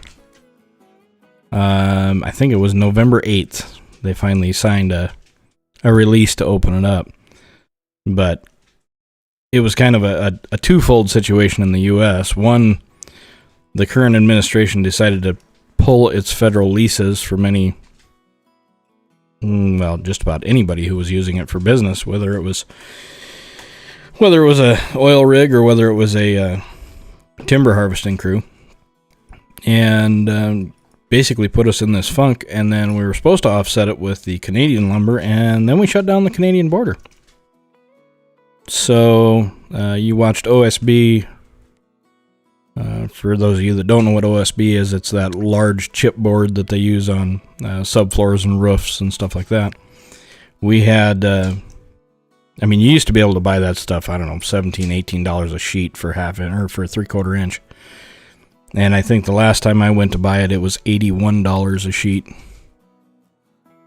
And people aren't going to be able to bet, well, I guess that might be one thing that they're working at. Because remember, the saying, you'll own nothing and you'll be happy. Well, if you can't afford to build a home, the used homes or the current homes on the market are going to go through the roof, which they did here. They've most of the homes around me have at least went from probably another $100,000 to $120,000 over what they were 2 years ago. And the people that are moving into town are, of course, the people that you don't want, but it is the way it is. So you have the current built homes going for lavish amounts of money, and you can't afford to build a home.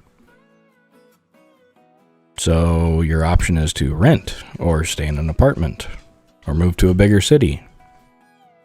All those lovely things that if you look at Agenda 2030, it's what they want you to do.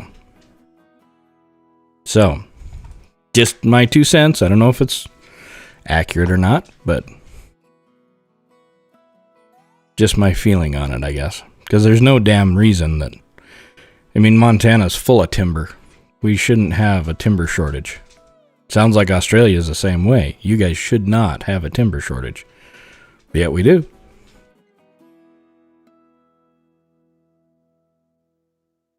Well, I'd say it's an attack on the infrastructure, and your 2030 idea is spot on. You can get the book. They actually printed out the book. They did it for 21. They did it for 2030. They make these books and they hand them out to the people that are involved in this process. But you can get your hands on those books. and you can read everything that they're planning to do worldwide and where they want it to go, how they want to shape it. And it's one of the first ways you do it is exactly what they're doing: attack the infrastructure. It doesn't make any sense why you can't get a 2x4, you can't get lumber. And oriented strand board at Home Depot for 1/2 inch used to be $17, I think. And that was just 7 years ago, 6-7 years ago. Hell, up here it was, Now you can't even get it. Half the time it's not even there. yeah, up here it was $17 3 years ago. Oh, Hot Tamale's leaving us. All right. We'll see you later. Take care, Hots. We'll talk to you soon. Be well, darling. Well, you folks talk amongst yourself if you don't mind. I got a dog that's crossing her legs 7 ways from Sunday, so I'm going to have to step away for just a second, and then I'll be right back. So, hey, Smokey, what are your plans, man? My plans. Yeah. I know you said you're going to stay there. I don't have a wife. I don't have kids. I've got no skin in the game, so I'm just going to watch everything crash and burn and say I told you so, more or less. So, I mean, I've got all my camping gear. I can bug out for as long as I want, really. So, if shit really does hit the fan, then I'll go out and live in the bush for a while. Go and spend some time with Sally the Sasquatch. But yeah, get this. The house prices here have gone up about 20% in the last year. And they're already stupidly expensive real estate prices in Australia. You can't really get anything for less than $1 million in Melbourne. But the government's got a brilliant idea. This is my state government, that they want to help first home buyers by giving them a 5% deposit, no stamp duty, but they take 25% ownership of your house. And I'm like, oh yeah, that sounds like a fantastic idea. What could possibly go wrong there? Yeah. I bet that's the 25% that doesn't get taxed. Yeah, probably. Yeah, and if you say something bad about the government, they sell the house on you. Yeah, they'll sell their 25% of your house. It's like, hey, Yeah, welcome. You got some Filipino roommates now. Me, nah. I like to live alone. I'm too much of a pain in the ass to live with people. You're a Now pain you're in the sounding a ass lot like across me. the other side of the planet, dude. Yeah. Yeah. I'm going to mute Yeah, for a second. definitely. I'm going to do something. Definitely sound a lot like me.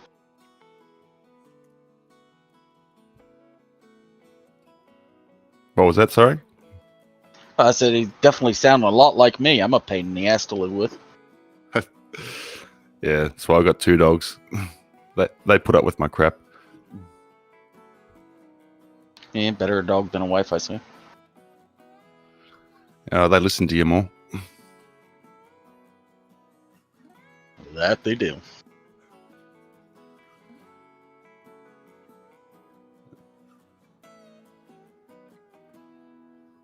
Give me a tick, guys. I was going to mute something. Oh, not a problem, Smokey. Hey, American Grizzly, with that Scrimshaw, do you have any idea on? I might have missed it earlier. Do you have any idea of when you might want to be doing that show, or how often? 'Cause I'd really like to see that. Well, like I said, it's not going to be until fall, winter sets in. Yeah. But like I said, it takes a while really to make anything, substantial with it. So it'd probably be a couple times a week at least. Good deal. But that's actually a great way to stream, because you can start a project and people will come back to see the next phase of the project and keep, staying on top of it till they see it's done. So if it takes a week or it takes 2 weeks, it doesn't matter. You're probably going to have a lot of people tuning in wanting to see the progress. So that's cool. Yeah, that was kind of my plans, and I can even do one thing I was planning on doing was wood carving up a wood pipe. Oh, now you're talking my neck of the woods. The first pipe I ever had, I carved myself. my uncle said, if you want to smoke a tobacco pipe, you got to earn it. And he gave me a chunk of black walnut that he had picked up in the woods in 1963, 1964, and had been sitting on his workbench for all that time. And he handed it to me. He said, here you go, make yourself a pipe. Took me about a month, and it was all by hand, pretty much all by hand. And I got it done, and I still have that pipe. But that was my very, very first one. And I'll tell you what, there is something really cool about doing that yourself. Oh yeah, the first one I ever made was actually made out of a sage or sage wood, sage orange, whatever you want to call them. And that took me quite a while. Several screw up later, but I ended up getting it. Oh, I got it working the first time, but it was ugly as hell. My first pipe I made out of an apple and an old pen. I knew somebody was going to bring it up. Different kind of smoking, Randy. The fun one. Well, it gives it a nice apple flavor, from what I've heard.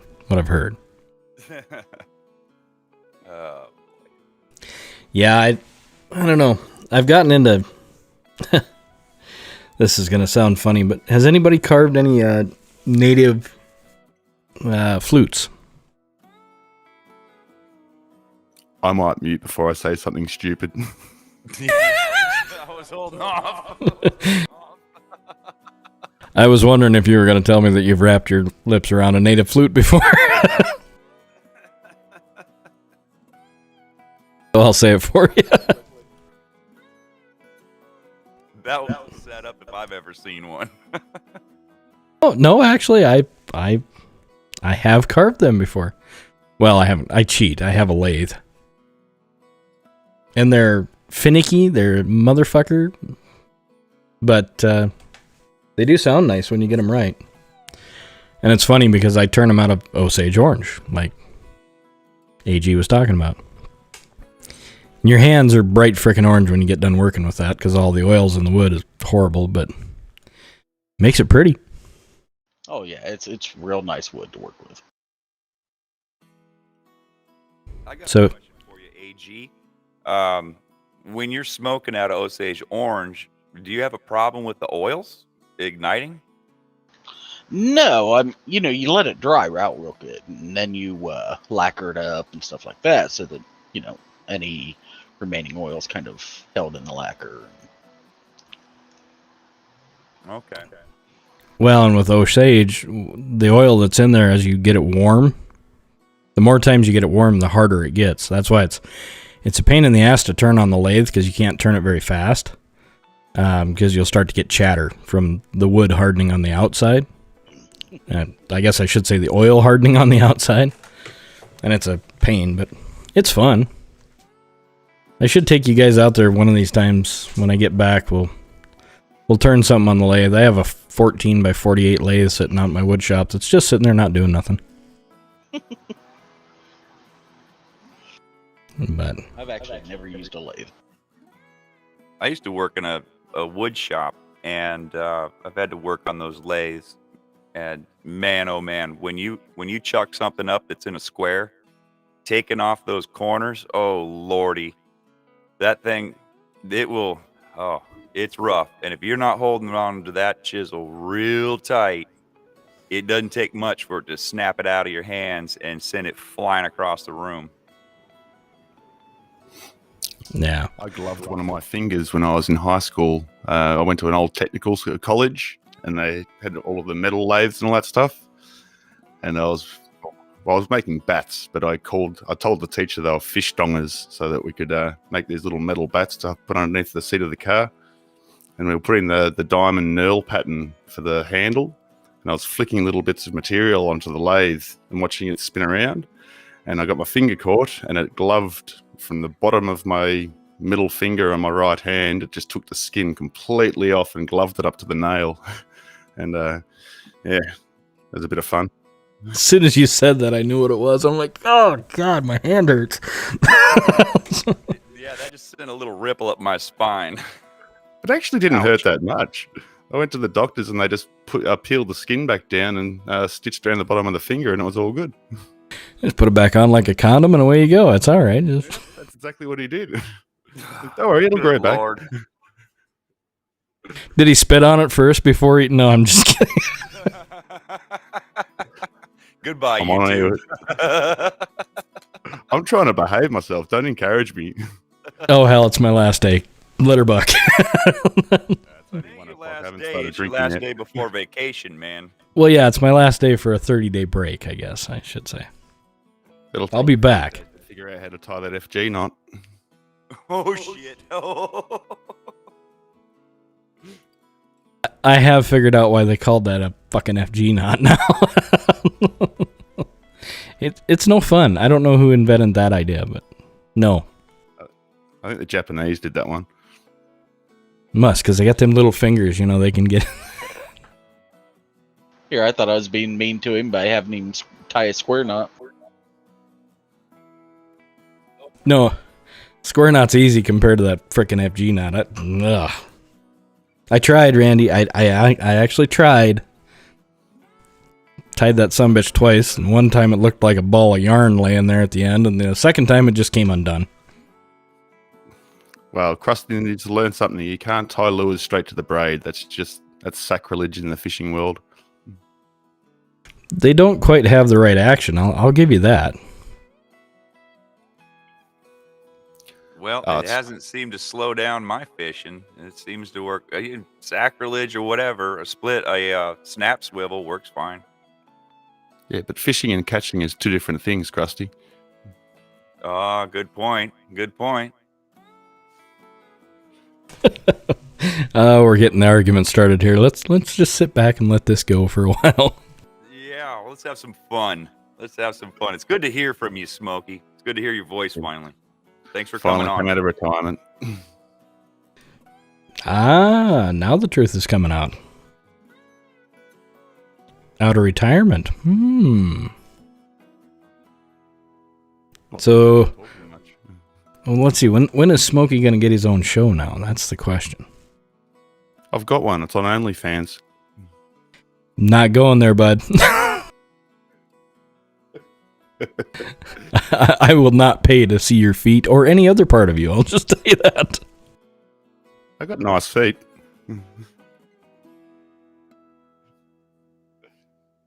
Size 13. It's nice and wide.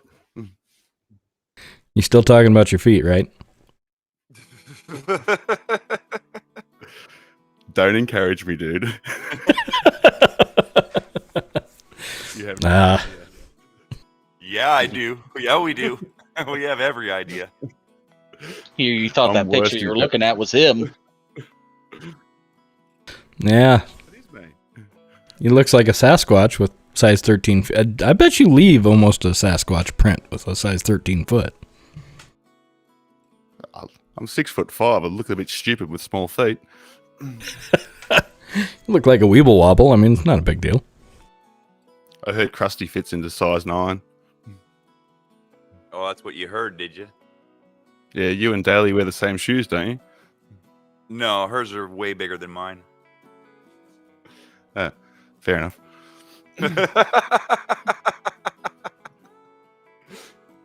So, Oh, and I asked for this. That's the bad part. work boots. 12. Oh, I'm shorter than you. That's only because you shrunk. Well, yeah. Some things.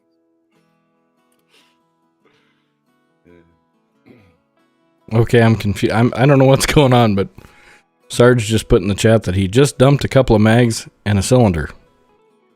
Well, if it ain't dead yet, Sarge, run.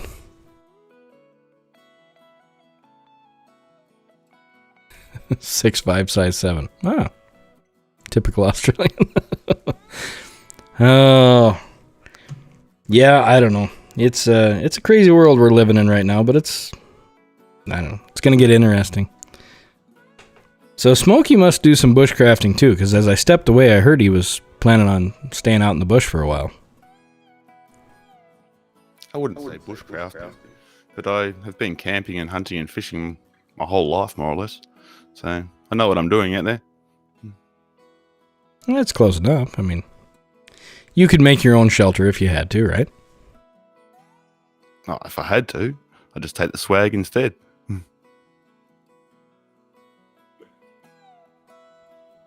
No, I made my own custom camping trailer. I designed it all myself. It's a box trailer. I've insulated the whole inside. Got the water tanks. Got a gas hot water service. Got generators. Got solar. Got all that stuff. So I can literally go off grid for quite a while. I've got a really good water filtration system, so I can get drinking water from pretty much anywhere apart from salt water. So yeah, I could stay out there for as long as I want, really. So is it kind of like those Overlander trailers, or not built quite that heavy, or? It's a box trailer. What is it?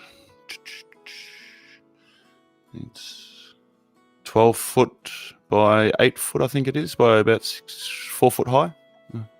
No, so like, okay. Now an enclosed trailer. Inside doors.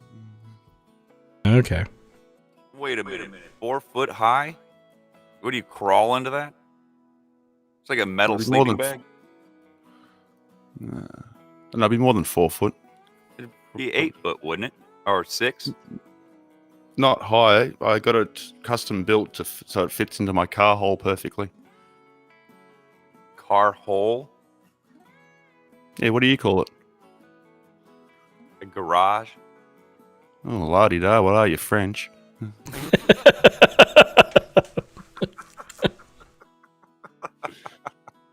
Car hole. I've heard a lot of different kinds. There's a lot of different kinds of holes out there, but I never heard of a hole for a car. Yeah, I got a double car hole. Oh, he's not exactly wrong, you know.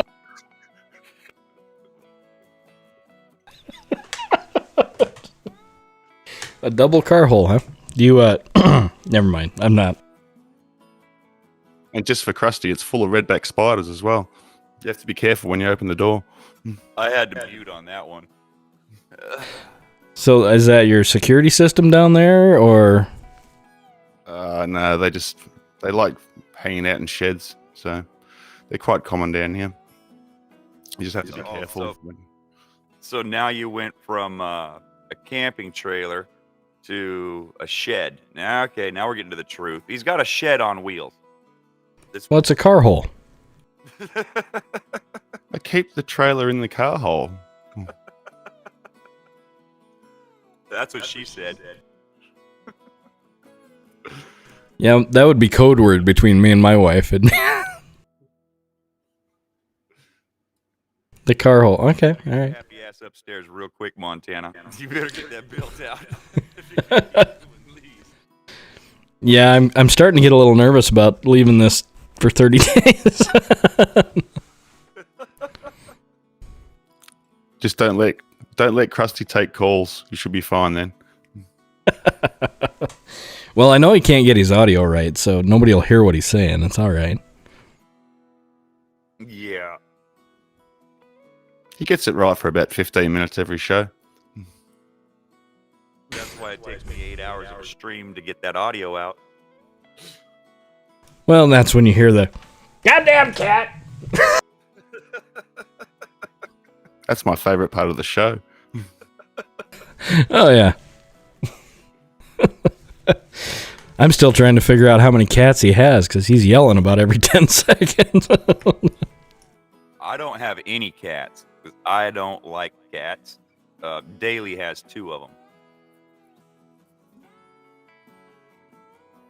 No, I'm not going to go there either. I had a perfect shot there. I'm just, yeah. I like cats. I eat them about once a month. The local Chinese shop does a great Mongolian stir-fried cat.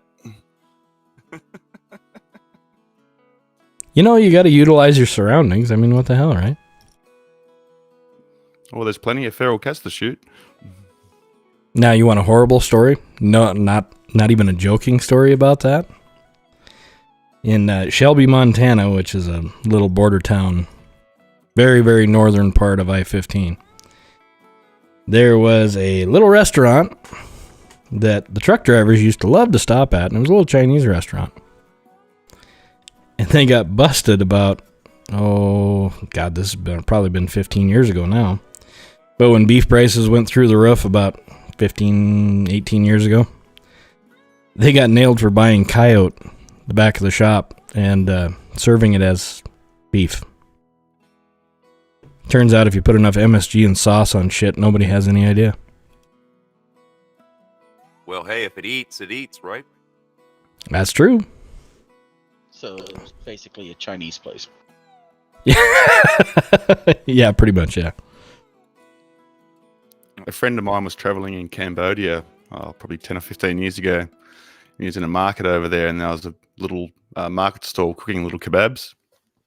And he just went on and ordered one, didn't speak any Cambodian, and then really, really liked it and asked the bloke, "Oh, what meat is this?" Or just pointed at it.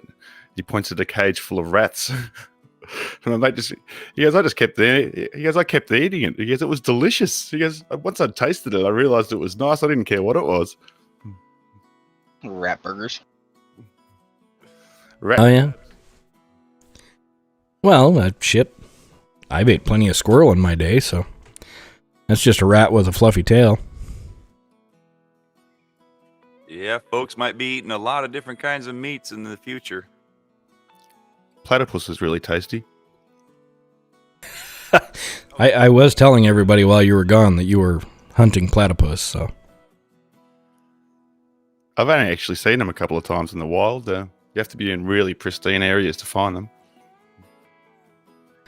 So Krusty and I were talking the other night. That animal is basically God's scraps. Is that what happened there? It was just, we're going to cross a beaver and a goose and a... Yeah, I think God was testing out magic mushrooms that day. Let's just see how fucked up we can make this poor critter. It was all the leftovers. I got half a beaver. I got half a duck. I got something with some talons. I got a snake, so we can use some venom there. And There's no anti-venom for it either. If you get stung by a platypus, supposedly the effects just keep on coming back like over and over again for about 7 or 10 years.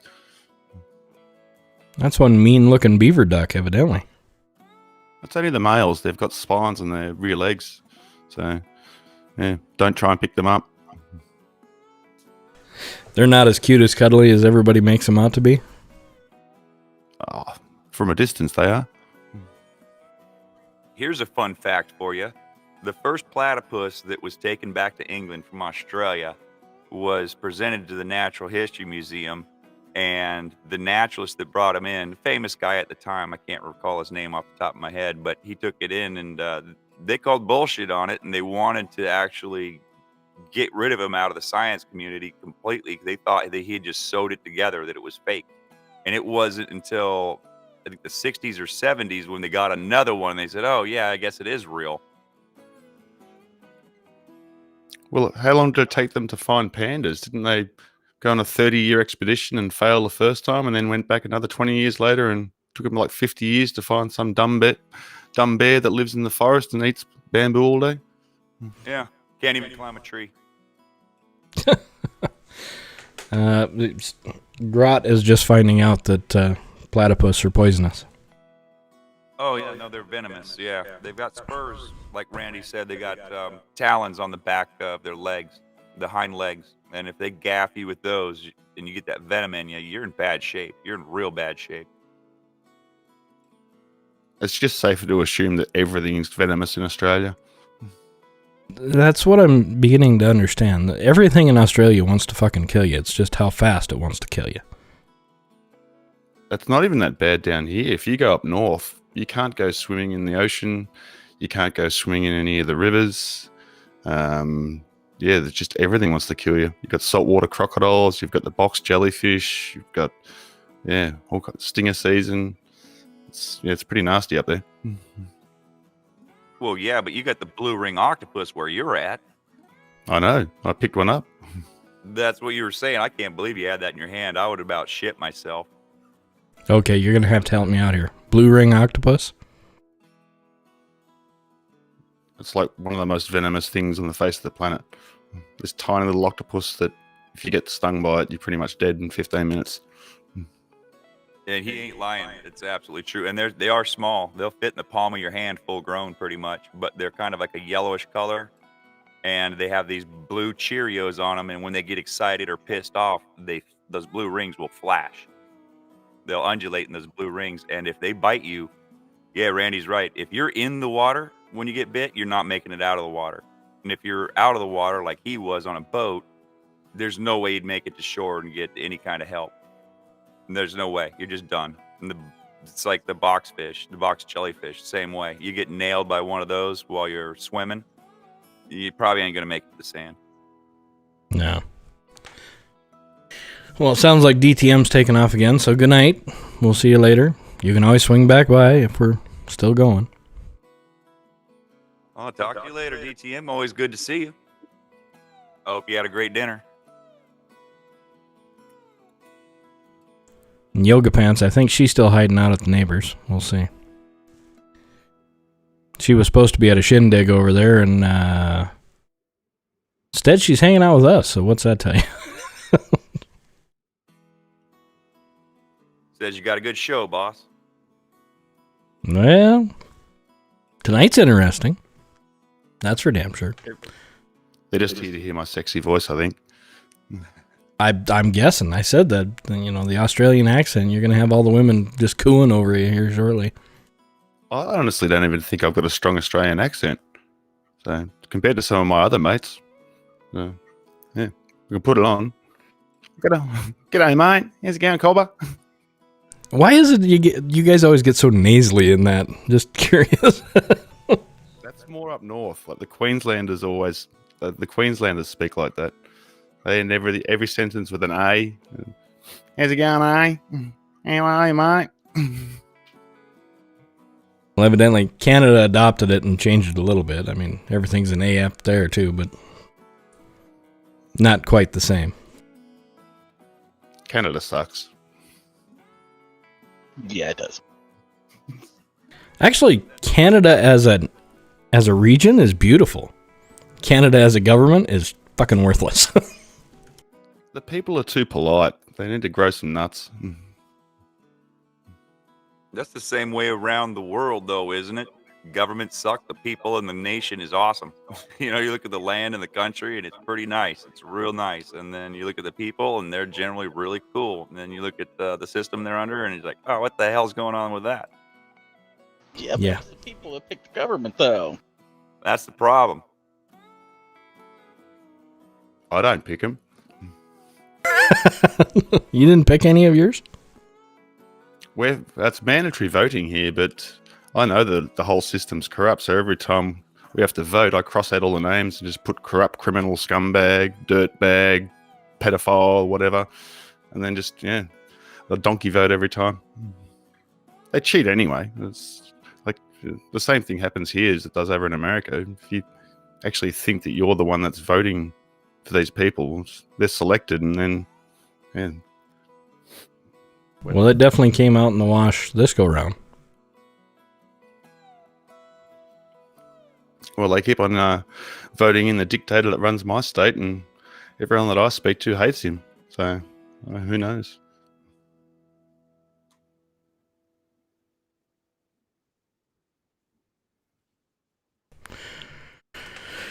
Well, Grodd appears to like the Aussies of the world. He said Aussies are badass. Fun aircraft mechanics to hang out. Yeah. I don't know. Would be way more badass if we could actually beat those emus in a war for once. It's probably good eating if you could ever get one on a plate, but you'd probably get your ass kicked. Never happen. No, you can eat them. No, you can buy the meat here. Any of the butchers that specialise in wild game meat, you can buy all that stuff. Tastes like beef.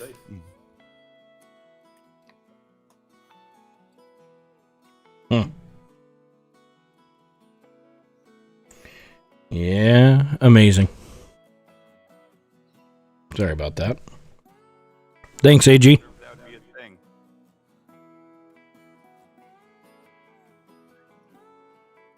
AG's got the quick draw tonight. Nah, I saw it. I just gave him a little timeout. Hopefully, it won't be a problem. Appreciate it. Yeah, that's just to let everybody know out there, that's one thing we just don't tolerate, so. Not in here. I don't want to lose my channel over someone else's beliefs, so. Scrap one roo from the cattle garden and cook it up. Well, there you go. Yeah, I do want to thank the Australians of the world out there, because you guys come up with that roo guard. That's the best damn defense for deer and elk up here. Appreciate it. What are you talking about? Rugard. Mm-hmm. Don't you guys have those truck trains? Oh, yeah, for your car. Uh-huh. That big-ass aluminum grill guard. Works pretty good. We call them bull bars. Yeah, and see, that's the crazy part. So what Americans call bull bars, which I never understood, is just that little bitty bar in the very front that usually guys got like KC lights on them. You've seen the off-road lights on that little fucking U in front. Yeah, we call them nut bars. Yeah, here they call them bull bars. How that makes sense, I don't know. It's not going to stop a bull. It's not going to stop jack all shit. I've hit stuff with them before.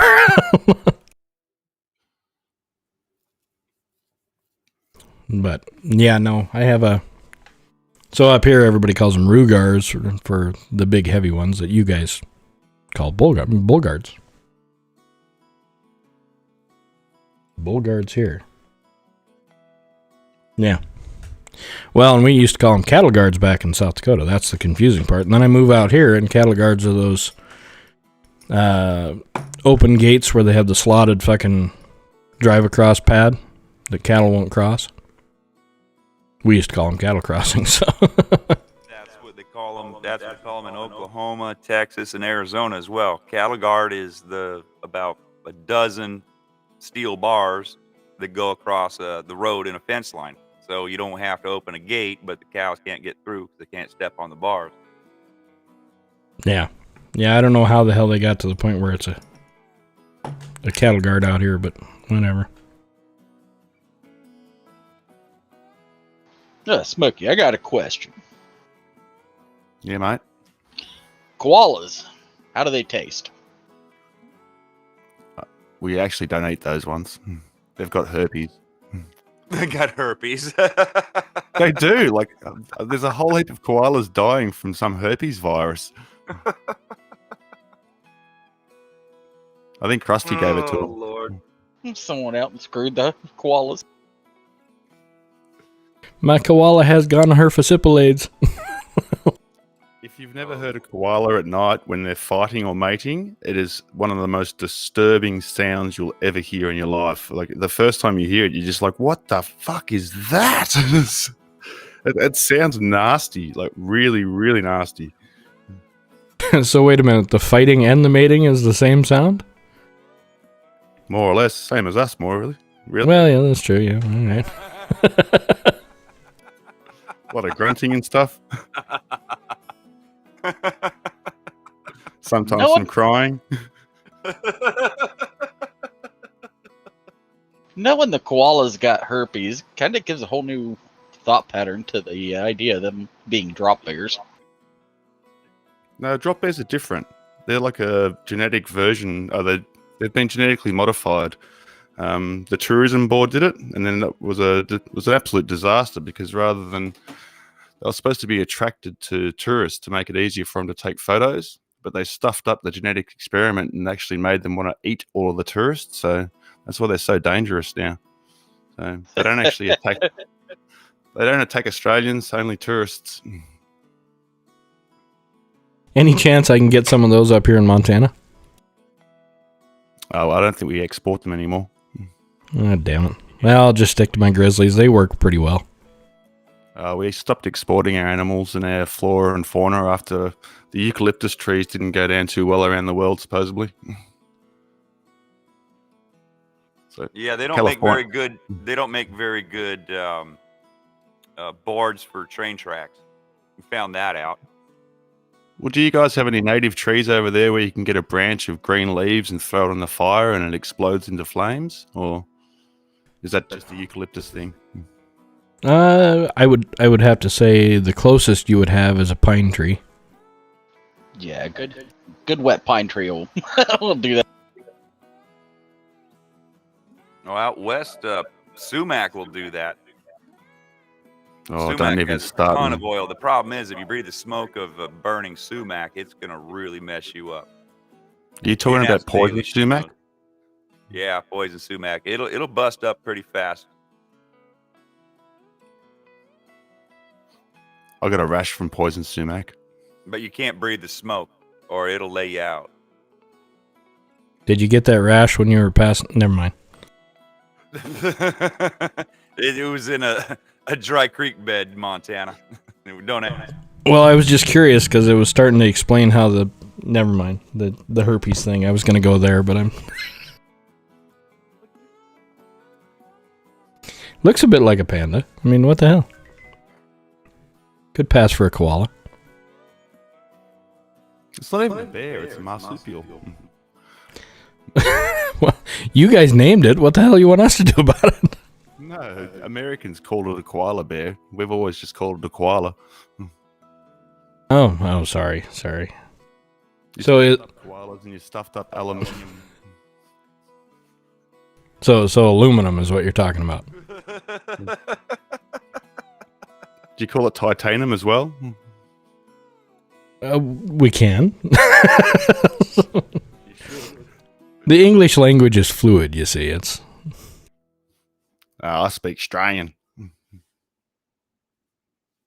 what's the other one that everybody always catches us on? Oh, decal. Go to Canada and try to have them explain to you what a sticker is. It's a decal.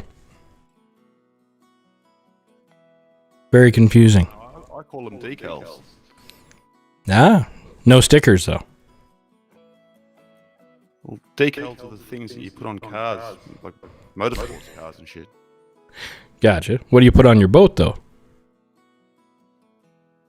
Same thing. No. So you don't? Do you guys have to register your boats or like every year? Yeah. Yeah. So If they're over 12 foot.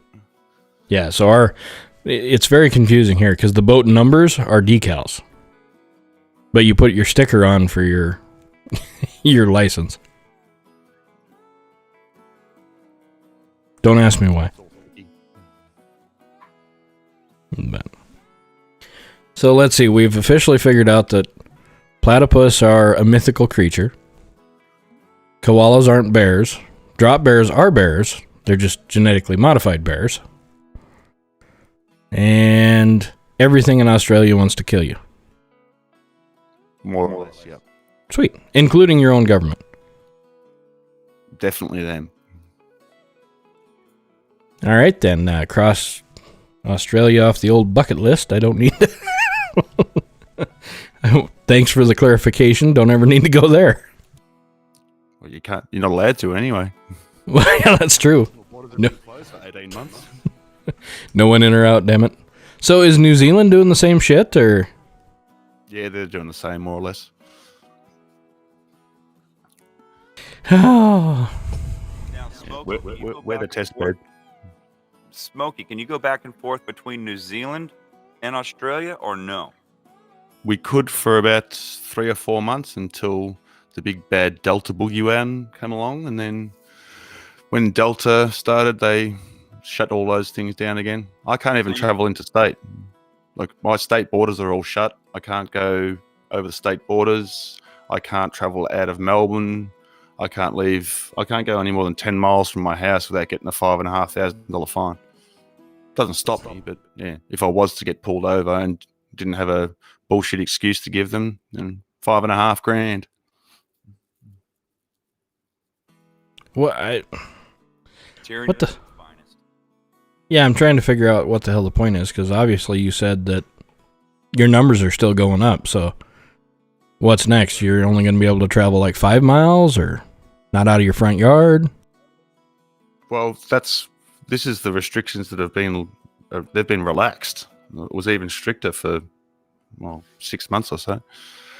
But yeah, they're just holding us at ransom now until we get to at least 80% fully vaccinated. So they're not even giving you end dates or anything like that. They're just saying, we're locking you up, we're closing your business until you all go and get the jab. So nearly everyone that I know didn't actually want to get the jab. It's just that they thought that this was the only way out. And I tried to say to them, it's like, once you allow the government to jab experimental gene therapies in your arm for a flu, where does it end? So I don't know. I tried telling people that freedom doesn't come free, and sometimes sacrifices need to be made, but most of them just go along to get along. And when you've been through 18 months of lockdowns and all this stuff, it just wears you down, I think, and a lot of people just give up and think it's the only way out. So, but yeah, they reckon 90% of people that have taken the jab here didn't actually want it. So yeah, it's one of those things. Doesn't matter. I'll be a pureblood. I'm going to start putting my seed online soon and charging a fortune for it. Now that's thinking. I'm going to start calling it heirloom sperm. Sell them individually. Oh, yeah. Like the stud bulls.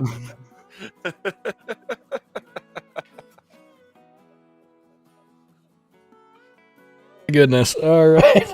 100% Aussie grown. And Montana thought this was a good idea. I know. Remind me when we get off here. I'm going to delete the scene for Collins. No, actually, I appreciate him coming on here because it's, like I said, it's what we're looking at. They're just 6-8 months ahead of us. I mean, Fauci's already come out and said 80%. My local butchers, the ones with the really fancy meat, they've got their own farm. It's all pasture-raised, grass-fed meat that they have there. They're refusing to take the jab, and they're just operating as business as normal. So technically, as of today, they're breaking the law. But I mean, who's going to go around and check every single business with your vaccine status? So yeah, at least someone's standing up. That's good to see. There are some people out there that are just outright refusing. A friend of mine refused to take the jab. He works in construction, makes an absolute fortune. His wife is a theatre nurse at the Alfred Hospital, and she refuses to take it too. And this guy had been working for the same company for 11 years since the company started. Was great friends with the boss. And I mean, the boss still gets along fine with him, but yeah, he just had to leave because they just had no more work for him. And he's selling up everything to go and buy some land and become a potato farmer. He goes, I don't give a shit. He goes, I'm never taking that thing. As my wife works at the Alfred Hospital. She has all the ambulances and all the people that are in there at the moment are not there from the COVID. They're there from the shots. So all of these people that are dying, because this crap about you're not actually classified as being vaccinated until 2 weeks after your second shot. So all of these deaths that you're seeing now from people in their 30s and 40s have got nothing to do with the COVID. It's all to do with the death jab. So there are some people that are willing to give it all up to keep their freedom, but most people are just worn out and gave up, unfortunately. A little bit of Stockholm syndrome after 18 months.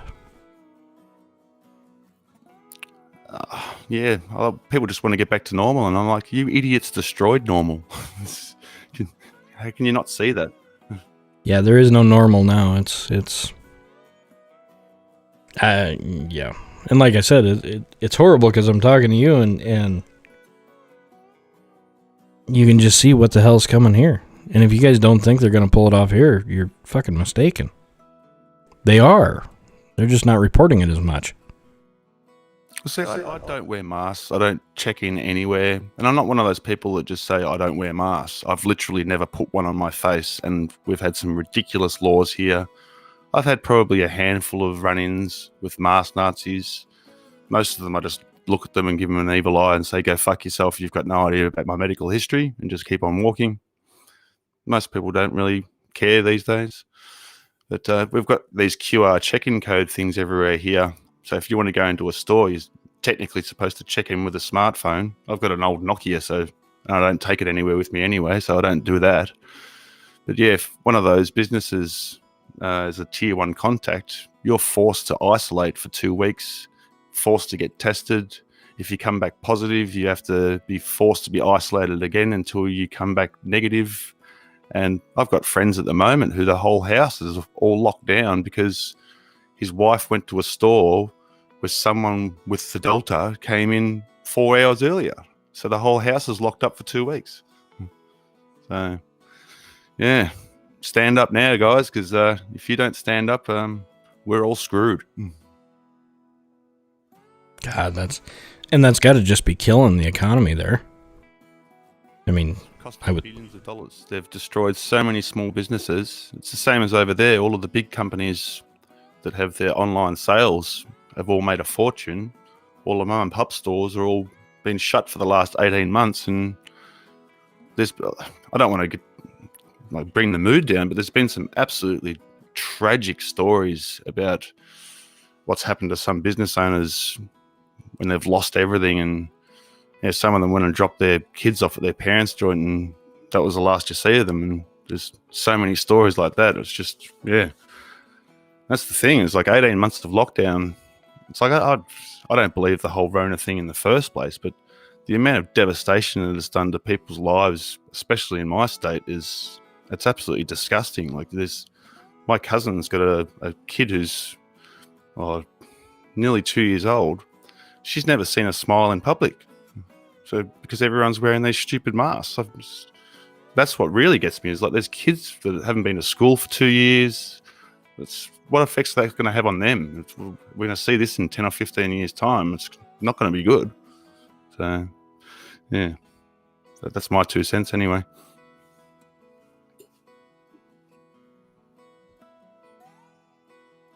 Well, it's a sad vote of confidence, but it don't feel like you guys are alone, because that's happening here and everywhere else as well. We're all in the same boat on this one. Just because it might be a little worse on your side of the boat, but we're all still in the same boat. I'm moving to Afghanistan. Supposedly it's pretty good for blokes over there.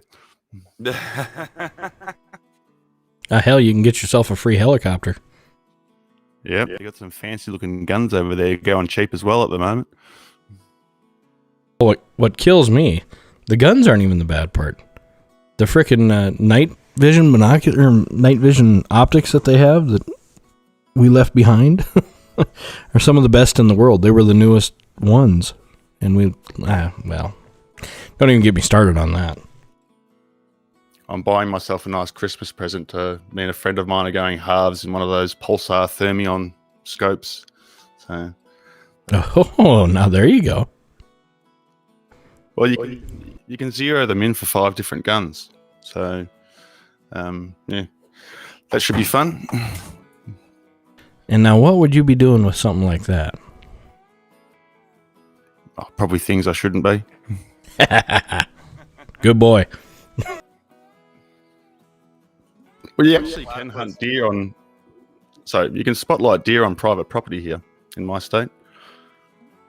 You can't do it if you get your ass kicked if you do it on public land, but you can go take your electric dog out for a night hunt for deer on private property. It's very easy to shoot them then. Yeah, no shit. You could probably actually go and knock them out.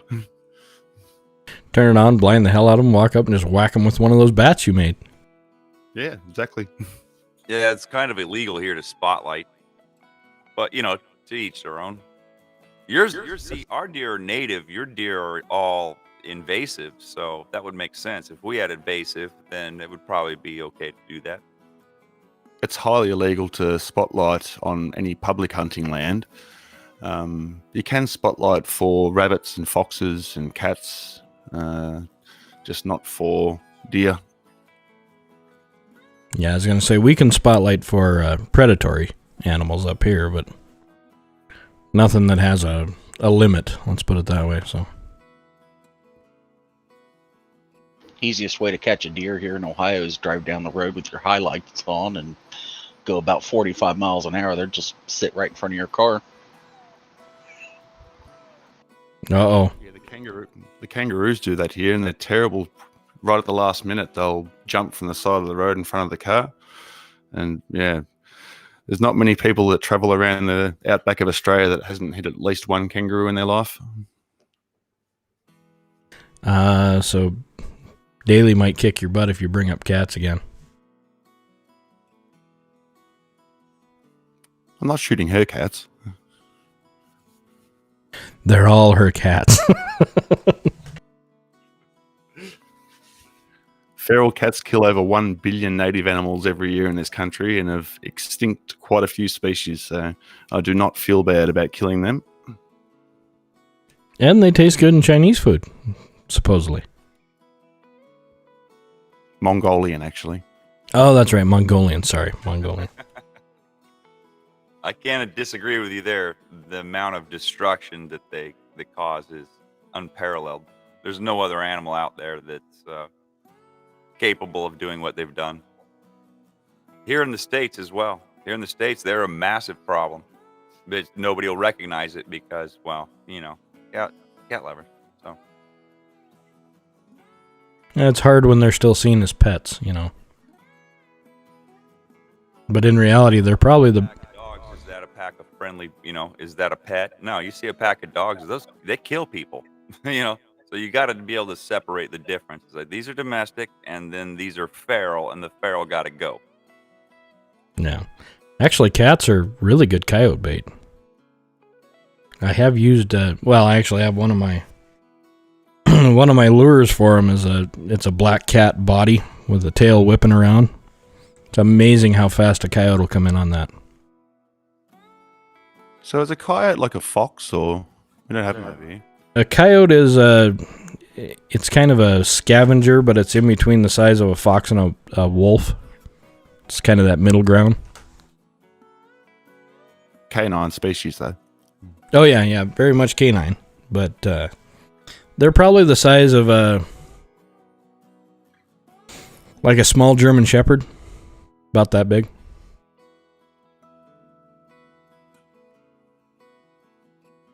But they make really nice pelts, and that's what... wow, I hit a rim shot and didn't even mean to. We get about $65 a dog for a good-sized dog.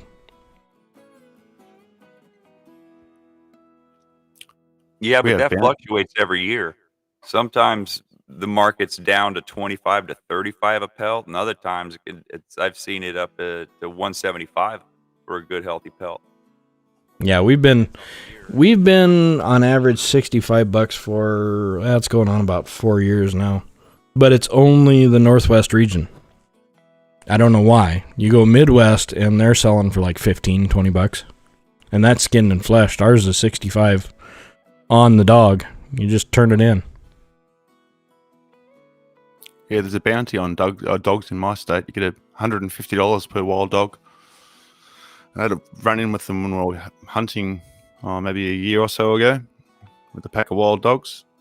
And yeah, I just had that feeling that something was watching you, and then out of the corner of my eye I could see them going through the bush. And then we kept on walking, just chambered up just in case. And probably, 5 minutes down the road, the bitch comes out in front on the track, and then all the other dogs come around, and I absolutely shat myself. Shot the bitch, and then, yeah, thank God after I shot her, all the rest of them took off. But yeah, it was absolutely terrifying. So that was the first time that I've ever had a run-in with them. They sound weird too. They don't make the noises that normal dogs make. They, make this real weird noise. Almost like a like a hyena yip or what? Yeah, more of a yelp than a bark. I don't know. It was, strange noises. But yeah, that was a scary experience, that one, because they're all hybrid. They're like old farm dogs that have mixed with dingoes and stuff, and most of them are pretty damn aggressive. So you have to be pretty careful out there sometimes. YouTube made a nice statement for you there. You shot the bitch in the bush. It is the correct terminology.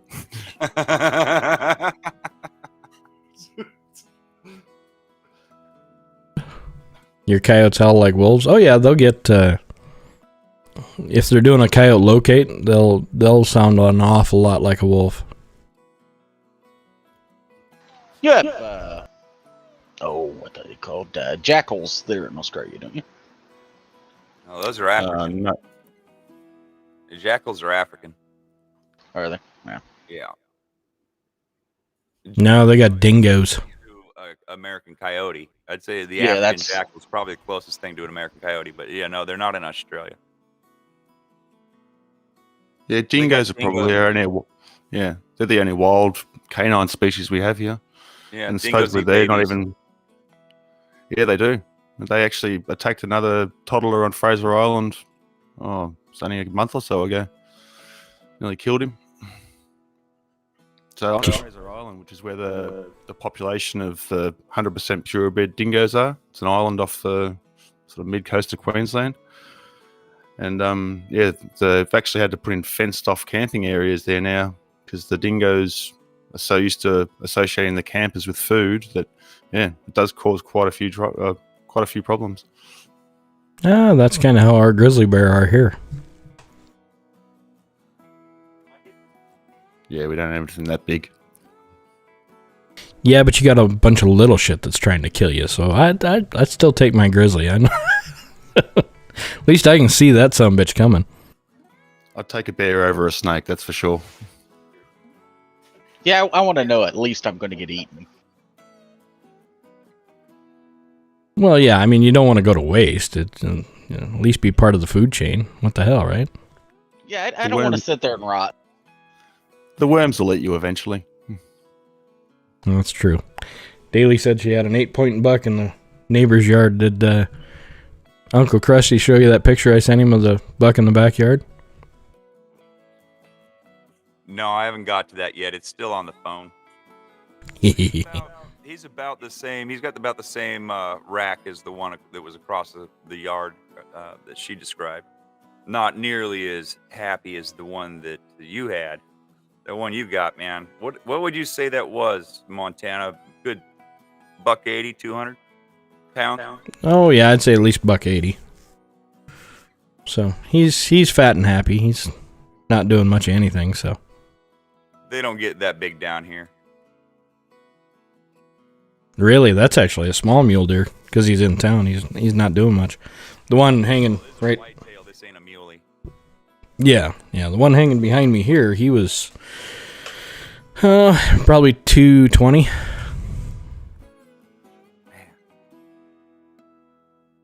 Problem is they taste like shit, so he went to the dog.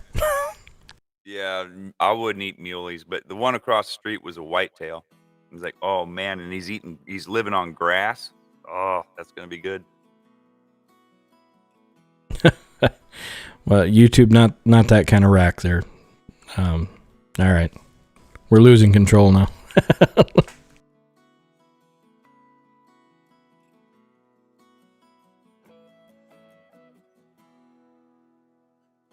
Krusty's making you take the dog out at 1:30 in the morning. What the hell?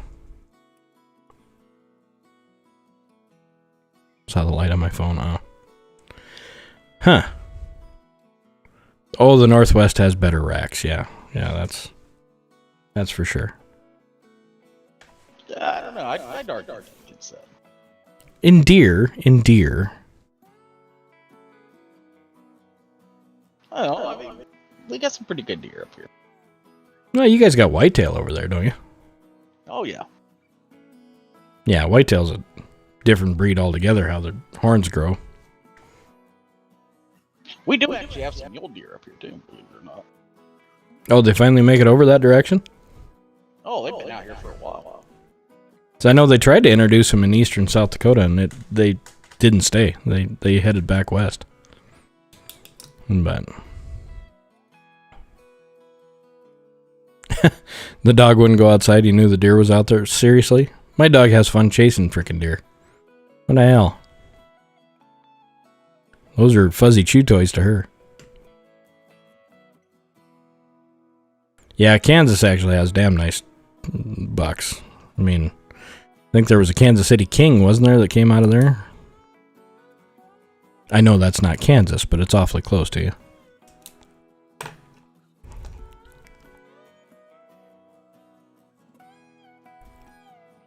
But, well, guys, what do you want to do? You want to keep talking, or you want to switch over and enjoy a little music and just start chatting?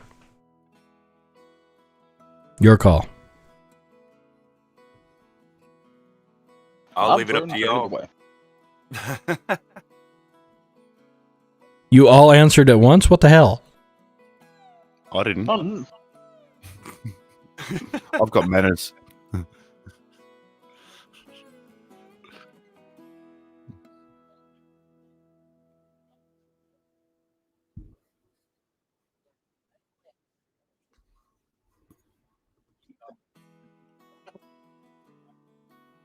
Talk about what's the worst experience you've had out in the bush, Smokey? Other than the dogs. Snakes, I'd say. I've come real close a couple of times to being bitten by snakes. I accidentally sat on a red belly black snake once next to a creek in long grass. It was all curled up, and I felt something wriggle under my ass and jumped up and just missed the strike. That scared the living crap out of me. Been striked at a couple of times by tiger snakes, so it's just snakes, really. I'm terrified of the freaking things, and the ones over here, tiger snakes especially, they don't crawl away. If you get close to them, they strike. Brown snakes and all that stuff, if they see you and you're thumping your feet, they actually will move away. But tiger snakes just stay where they are, and if you come within striking distance, look out. So when we actually go hunting, unless it's the middle of winter, we wear snake gaiters, so that there's really thick canvas things that go up to your shins that sort of can stop it.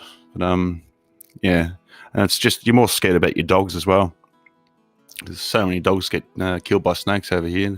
Little Jack Russell, which is renowned for getting killed by snakes. So he's a short-haired one. The long-haired ones are actually great snake dogs for the farms.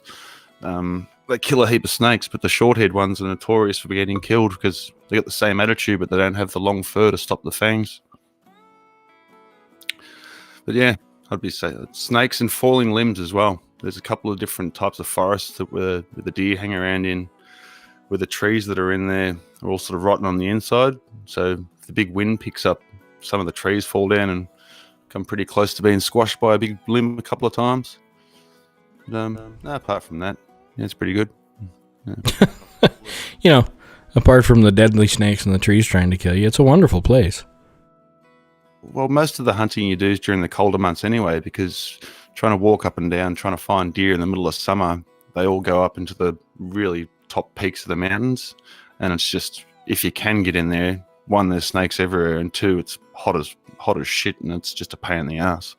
So the hunting season's pretty much finished for this year. I'll just go and do fishing for summer when we're finally let out of the freaking house. So when you say it's cooler, what is your cooler temperatures that you're hunting in? Up in the mountains at night, it will get below freezing, but in Celsius, it probably gets down to -3. I don't know what that is. It's probably only 20 or something Fahrenheit, 25 Fahrenheit. Because 32 degrees was, 2 degrees Celsius the other night when you asked me? 32.0, isn't it? 32. Sorry, yeah, 37 was 2 degrees, so -2. During the day, most of the temperatures would be probably 10 to 15 degrees Celsius up in the mountains, and then below freezing at night. But if you're not up in the mountains, it's probably 65, 70 most of the year. Oh, that's during the cooler months, sorry. Wow. Like if you're at sea level down here, it's a huge difference between here and going up and towards the mountain ranges. I'm 45 minutes away from my parents, and I'm at sea level, and they're 600 meters above sea level, and there can be I can leave here in shorts and a t-shirt and get there, and it'll be freezing cold. So it does make a bit of a difference on where you are. But yeah, generally we're not subtropical here, but it's very temperate. We get our 4 seasons. Hardly ever gets below freezing point. We get probably 2 or 3 hard frosts where I am a year, and every idiot boils their kettle and goes and throws boiling water on their windscreen and smashes everything. So it's always a laugh. Do they not learn from past experience, or? Well, I think it's just people that they're all new car owners. So every time that they do it, I don't know. There's a lot of stupid people out there if you haven't noticed. Yeah, well, yeah, that's true. I'm supposed to post the link again because it looks like Sergeant Bob wants to call in. So hold on just a second here. Well, maybe I can. I just heard somebody open a beer. Did I not hear a beer open? It wasn't me, I promise. AG? Nah, I'm not drinking beer tonight. Oh. Don't blame me. I don't start drinking until 5 p.m. and it's only 20 to 3. Oh, hell, that's right. We're on your midday right now, aren't we? Yeah, I need to go and do the dishes and get the kitchen organised soon. Wow. See, how did... And I'm confused because I don't ever do dishes, so I heard you say that you are single. How the hell... There's plenty of women in the chat that would come live with you. Nah. Any woman stupid enough to be with me is too stupid for me to be with. Well, that's one way to put it, I guess. I gave up with all that stuff a while ago. Had my heart broken a few too many times. Once bitten, twice shy. And plus, once you get to 40, all the single ones are absolute morons. That's I've true. gotten to where I like the stupid ones. Uh, Take the stupid ones out, they don't really question when you leave them there. What is it, like a like a dog? You just sit, stay, and turn around, walk away, or how the hell's that work? Oh yeah, you just give them $100. You take them to the nearest mall and say, "There you go." You'll find a good home. Go ahead. I don't like tattoos, but I always wanted to get a tattoo saying "free to good home" tattooed on me somewhere.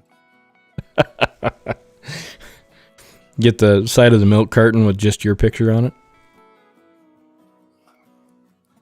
They still do that? They haven't for a while. There's too many kids that are missing in the U.S. They'd have to print more milk cartons. I'm going to have to mute my Jack Russell's about to go wild.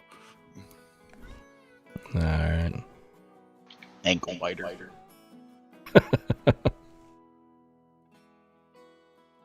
Well, see, Amethyst Cat says, I is not stupid.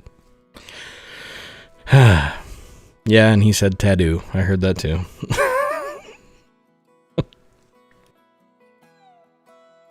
You see, goes and gets the car out of the car hole, heads down and gets his tattoo. Well, here's the thing. If they call a garage a car hole, what do they call a she shed? Good question. Different kind of hole altogether. That's an old Simpsons quote. It has nothing to do with Australia. The car hole. Oh. It's a Simpsons quote, was the car hole? Yeah, it was Mo Sislak. So you guys do actually call them garages then? Yes. Okay. Yeah, prick. Oh, and here you had me all excited to find out what that one was. We do call thongs pluggers. Thongs flip flops, don't you? Yeah, thongs up here are different. We call them G bangers. What the hell? Well, at least your underwear can find the spot, I guess. Anyway. We're going to hell again here. Is that too raunchy for Montana's chat? What? Oh, the pink hole? No. Not for this show. This show has already gone to hell in a handbasket, so You asked me to come online. I'm not saying it's a bad thing. It's been kind of fun, actually. Although I don't appreciate the garage hole. It's okay. I'll lick my wounds and walk away from that one. I appreciate it. Sergeant Bob has lost his mind, evidently. Too late anyway, yeah.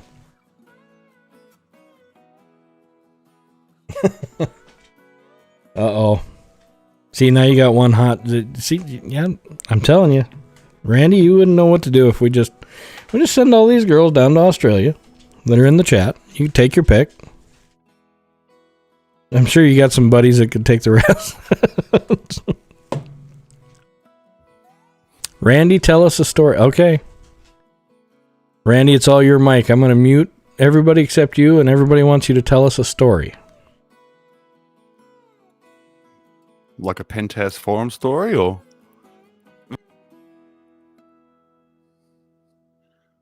Whatever story you'd like to tell, I guess.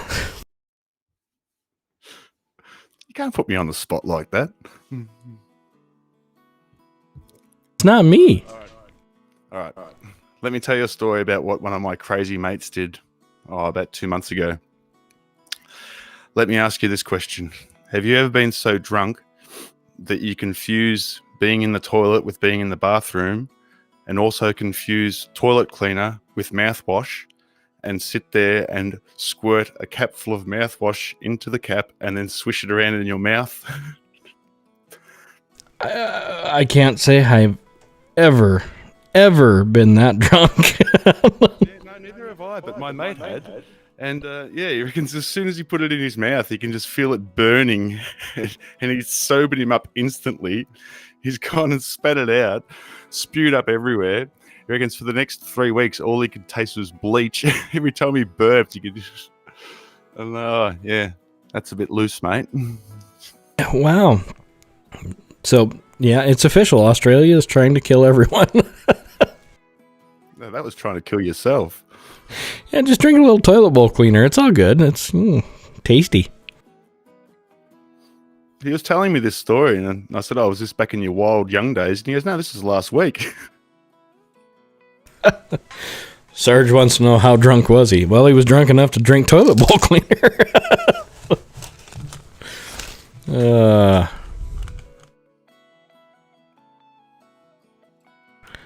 Oh, how about confusing your wife with your girlfriend? Oh. No, that would be bad. That wouldn't end well for anybody. And probably didn't, I'm guessing.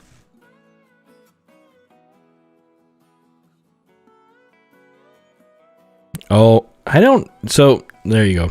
There's the American spirit.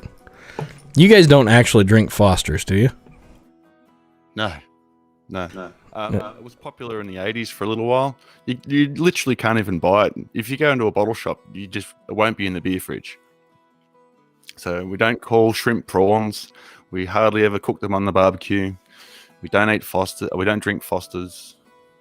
We actually do ride kangaroos to school when we're in primary school in their pouches, though. So that's true. Kind of like the car hole story, or? Nah, I'm just shitting you. Two Wild Rose says it's shit beer. Yeah, it's shit beer. So is that stuff that Krusty drinks? What is it, Coors or, I don't know, Bud Light or something? I don't know. I always hear it cracking. I don't know what he actually drinks. It's probably like Busch Light or Keystone. Oh, kiss my ass. I drink Coors Banquet. Gold can. Yeah. Go ahead. Make your fun. Hey, Smokey, do you like Newcastle? You like Nukies? No, we don't. No.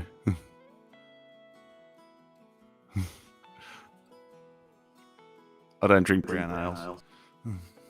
What the hell does YouTube Blows go? Oh my. Sydney, who, like, that's all. That's one of her favorite beers was Nuki's. Oh, Newcastle's in Sydney, that's why. It's actually quite a regional thing in Australia when it comes to beer. Like, different states have their different favourites. VB's the Victorian one, which that's disgusting too. It's got some nice nicknames, which I probably won't tell you right now. One of them is something backwash. Yeah, that would be interesting. Sarge is a Youngling fan. Never had that. Krusty drinks White Claws.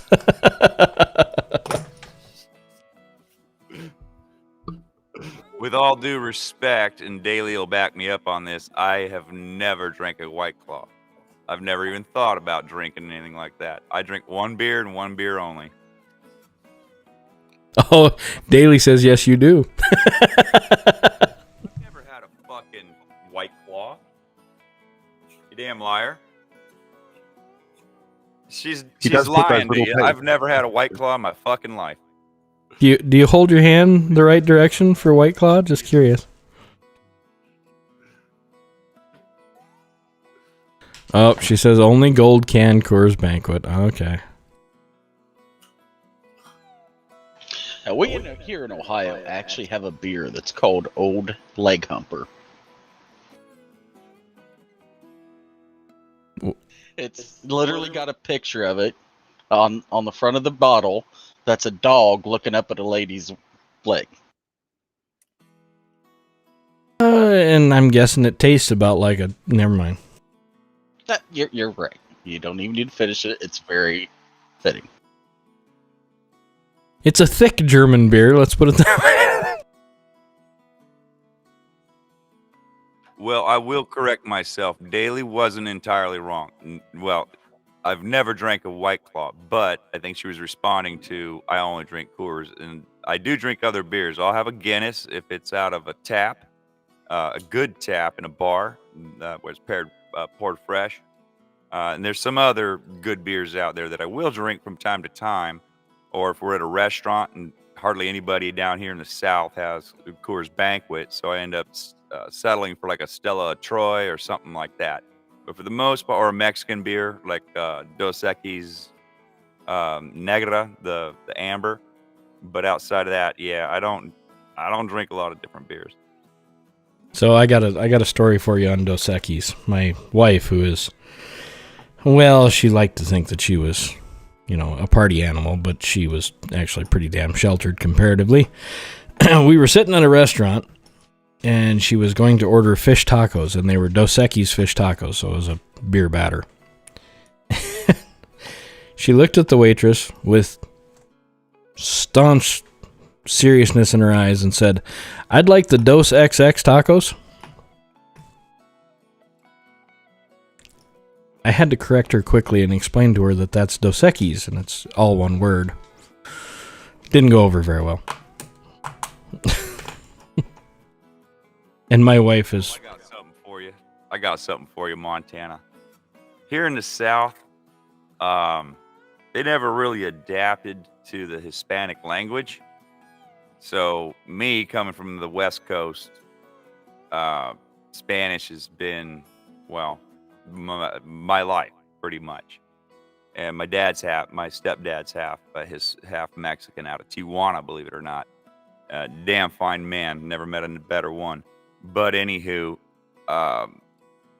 people that are from, you can always say, when you're in the West, you can always tell somebody that's from out of town because they mispronounce the Mexican words, the Hispanic words. And when I moved out here to the East, it just kills me that it's a tortilla, it's a chili relleno, and tires are, it just kills me. You get buzzed faster on... Okay. She'll never change. It'll always be a chili relleno. Or a tortilla? What? You know what? It's fine. It's absolutely fine. I love her all with all my heart. So I'll just take that little jab because it does. There's a little twinge that goes off every time I hear that. It's like, Well, she's got a little bit of that Georgia twang in there too, if it's a tortilla. But she's about to tell you, bless your heart. she says tortillas, but she'll say chile relleno. And it's like, okay. Well, the two L's, that's a Y. Doesn't matter. Rihanna. There's nobody I've ever explained it to here in the South that's got it. Like two L's make a Y sound. Like tires, if you see a Mexican tire shop, it'll say double L ANTAA, and that's, you would say Lanta, but no, it's llantas, and llantas means tires or feet, basically, shoes. Yeah, remember we got Smokey in here. Don't bring up feet. Well, I was trying to segue into a ad for Smokey Randy's OnlyFans page. Trying to help you out, brother. I know you're in lockdown and all. I don't need to advertise. Word of Word of mouth. the feet simp community is quite a close knit community. Well, you know the bad part is, to this day, I still don't know if you're fucking with me or not about this feet thing. Neither do my closest friends. They've known me for decades and they still don't know whether I'm talking shit or not. They go, if anyone I know would have an OnlyFans page, it'd be you.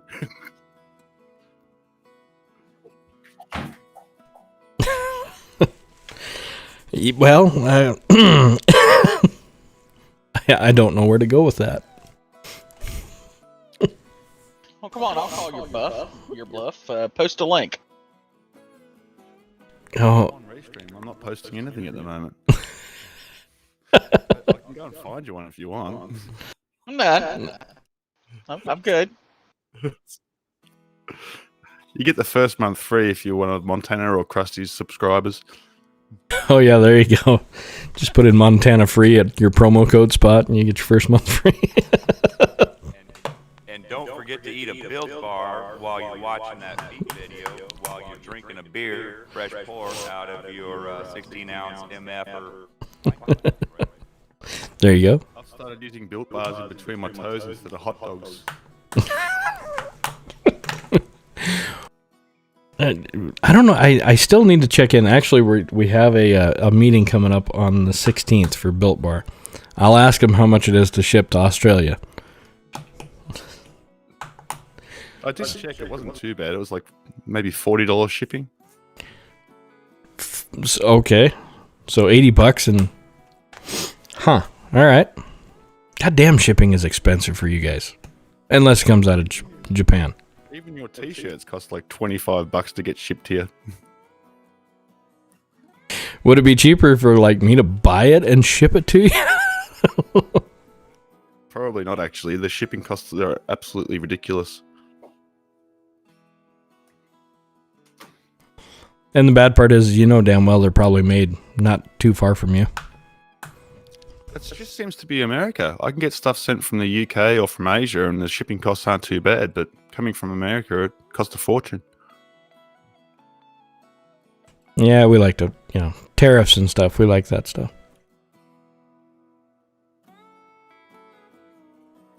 I'll blame Brandon.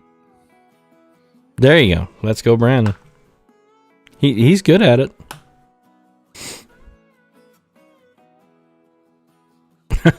The well's getting bigger all the time. Oh, yeah. You ship pink nail polish to Randy for $200? It's impressive. I still haven't got that yet. It's in customs.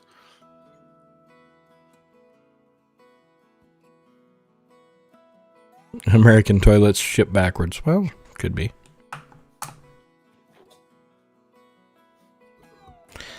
I hope it had sparkles. Oh, there you go. Yeah, $200. It better have sparkles. Gold sparkles. It better just be liquid fucking gold at that point. Jesus.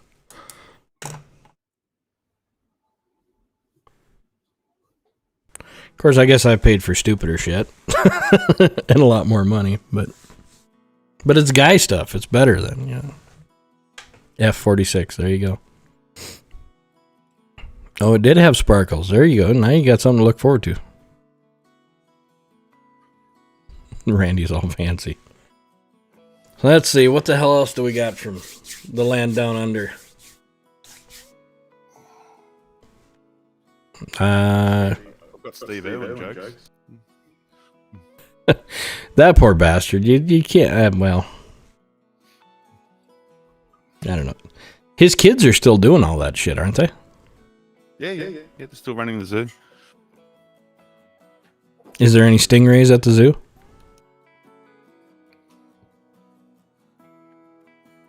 They had to recall all the Steve Irwin branded sunscreen. They found out it didn't protect against harmful rays.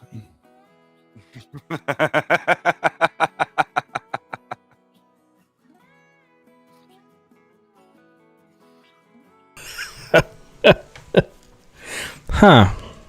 All right then. Mine actually worked at Australia Zoo when on the day he died, and I found out that he died because she rang me with jokes about him dying on the same day that he died, and she worked at his zoo. She's like, "Oh, Steve Irwin's just called a big staff meeting. He has to get something off his chest."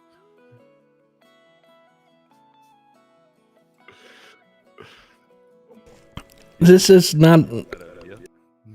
That's funny in a what the hell's wrong with you sort of way. Huh. So I thought, I guess, play stupid games, you get stupid prizes, right? I'm just surprised it was a stingray that got him. With all of the other stupid stuff that he did, I would have thought a saltwater croc would have got him, or a snake or something. Yeah, he did like playing with snakes. I never did understand that.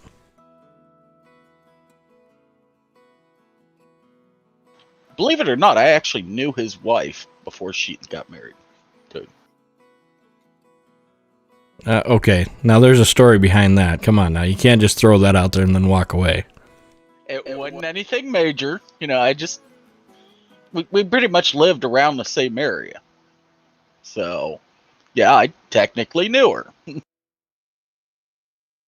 You didn't know her well, though, is what you're saying. No. I ran into her a few times. End of story. Molly, are we talking about the same kind of snake, though? I mean, well, I guess technically. I was going to say, does the snake that you play with have a hood on it, but... No, those are some cheeks I did not clap, Trash. And here you thought I'd trash your stream, huh? Giggity giggity. Oh, right. Okay, you're...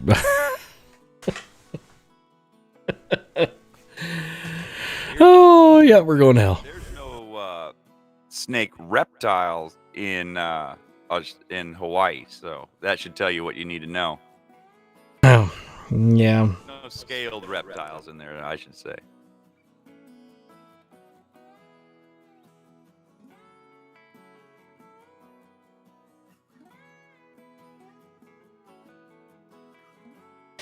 It could always get worse, I'm guessing. I mean, I don't know how... Well... Do we want it to get worse? Are you still on YouTube, or are they... No, I'm still on, which I'm surprised. Wow. I'm still on YouTube. Facebook says I'm online, but I have nobody in there. So that tells me that was taken down. But yeah. I'm guessing once I... Because right now I'm live on there, so usually they don't screw with it. But the minute I get off of there, they'll probably block it for some medical misinformation or some bullshit. What, snake bites can kill you? Is that the medical misinformation? Well, the coof stuff that we were talking about earlier. Fuck, I don't care. I don't either. We're tiptoeing, trust us. Yeah, I'm sure. It gets worse. I've been in Krusty's. That's why I don't stream on the platforms that you do, man. I'm worried about D-Live. Oh, I don't know. I think as far as the raunchy stuff, D-Live will be fine. You just can't talk politics or world affairs. That's all. Yeah, you can't talk about anything, pretty much. Anything that makes is of any daily value, you can't discuss. You can't have a free conversation anymore. So we just play music and fart around. Mm-hmm. Easy enough, right? Well, Daily, thank you for the ice cream. Hot dogs between your toes on D-Live either. Yeah, but see, Randy, you'd fit right in over at Twitch. You could do that ASMR shit and just show your feet. The Twitch people are a bit weird for me. I don't want to sit in a hot tub all day either. Well, you're no fun. Showing your feet, putting hot dogs between them. There you go. It's $1 million right there. I'm telling you, you're missing your calling.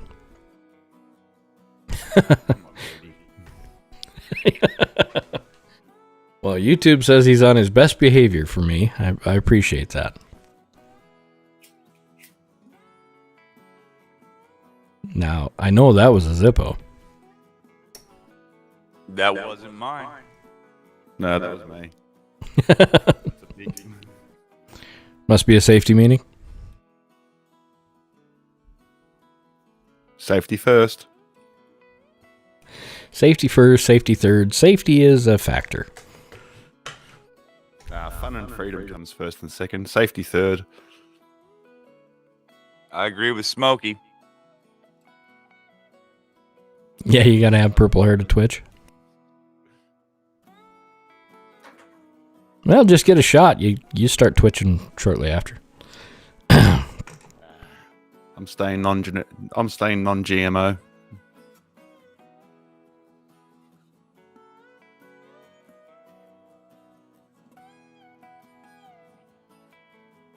Oh, I think DTM's back. I just noticed. Really paying attention here. But He couldn't miss us. yeah, such good content. Pure Bloods, there you go. Yeah, unfortunately,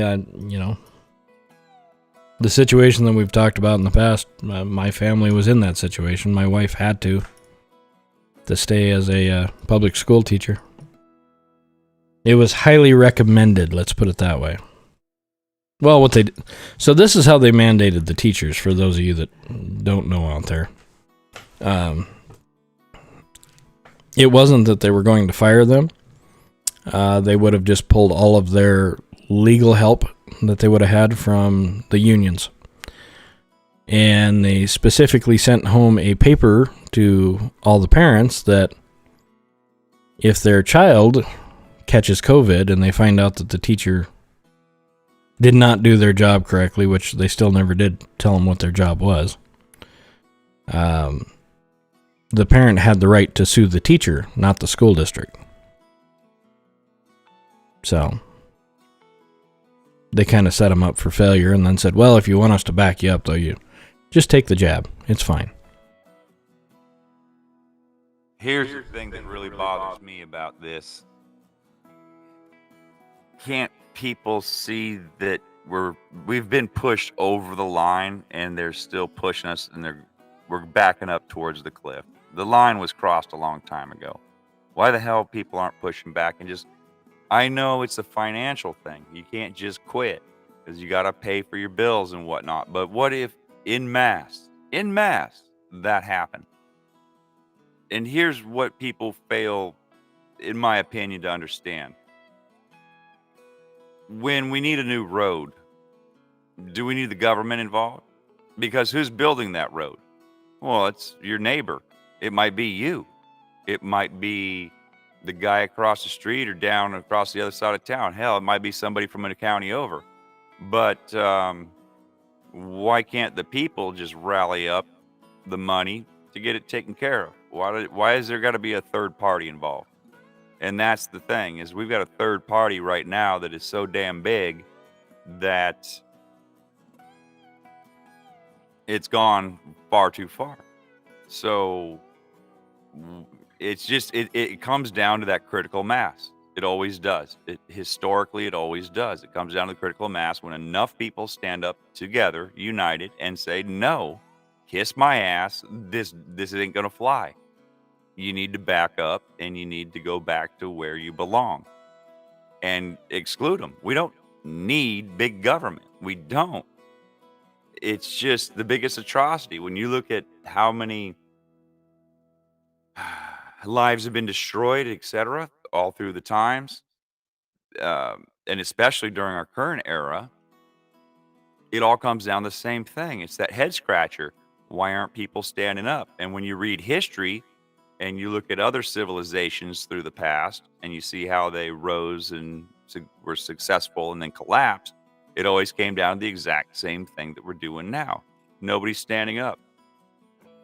Not unified. Because if you stand up to individually, you're going to get picked off. But if you stand up united, you've got something.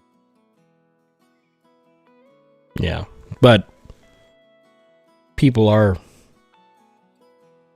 And what's a nice way to put this? Conditioned. Lazy. People are stupid. I mean, if you've known anything about, you know, the Nazi era, how many guards went to prison and their comment was, well, I was just following orders. The thing is, though, is that people are stupid by design, and that they've spent the last 3 generations dumbing people down, dividing us through all the social media and all of the internet stuff. And we've also had 3 generations where it's not in our recent history to actually have to fight and give blood for our freedom. I think that's one thing that we really struggle with in Australia, is that there's no common history in Australia of us having to fight for our freedom. We were a penal colony to start with, then we were given our freedom. We never had to fight for it, and it just doesn't seem like anyone's going to fight back over here. Well, that's what I was getting at, conditioning, and that conditioning has been going on since World War II. That seemed to be the turning point when everything really, really changed. It was a pivotal point in world history, and since then, I mean, when you looked at you go back 20 years, and if you were to talk to an old school World War II vet, hardened man who lost all of his friends or maybe more, they had a different outlook on life. And then after that period of time, the household broke down, and the basic values of life, morals, values, and integrity were broken down and disintegrated. And you give that 50 years, or as Smokey says, about 3 generations. And yeah, unfortunately, you have a bunch of morons that if they're not herded and told what to do, they're lost. They're wandering off and they get picked off. If you're the black sheep in that herd and you want to go astray, you're going to get picked off. And that's what I think a lot of people are afraid of. I don't want to be the first one to stand up because the repercussions will be too grave. And that's by design. In my opinion, that's by design.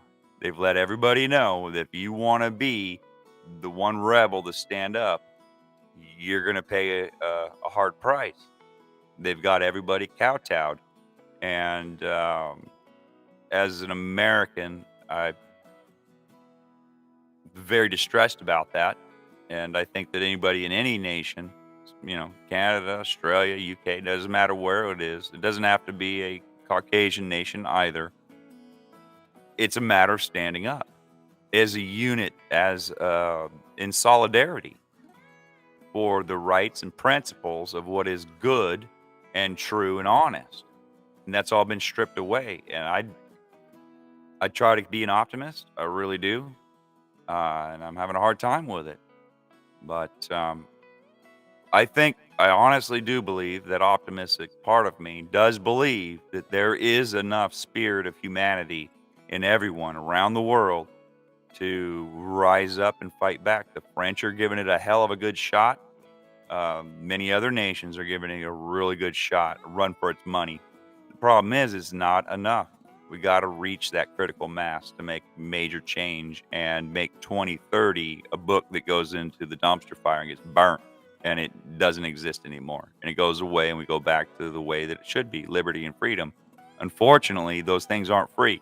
Thomas Jefferson once said, from time to time, the tree of liberty must be watered with the blood of patriots. And Thomas Jefferson was no slouch when it came to thinking. So,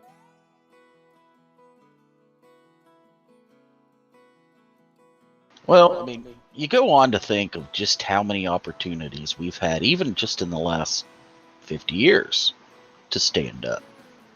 But there's not been enough people that's been pressured into feeling that they needed to. And hopefully, the last few years has maybe kind of changed that. Hopefully. I don't know. I'm, you know, what really set the tone for me was in 2003 when we gave up a huge amount of freedoms because we finally had one attack at home. So instead of worrying about defending our country, we were figuring out how to make you more secure. But with security, to me, anytime someone promises you security, you're also going to lose freedom every time. If someone else is in charge of keeping you safe. Because at that point, you've given up all of your ability to make any decisions on your own when it comes to your safety. And look at where we're at right now. It's all about safety. And I don't know. I'm afraid that we're going to see another large giving up of rights before anything actually happens. how much more of a bigger giving up can it be over like Melbourne, where Smokey's at? Is it going to push to that point, or is it going to go even farther than that? Because obviously it's working there. It's, you know. I think my thing is But I don't. It's the breakdown of community, and it's also the stripping of the individual.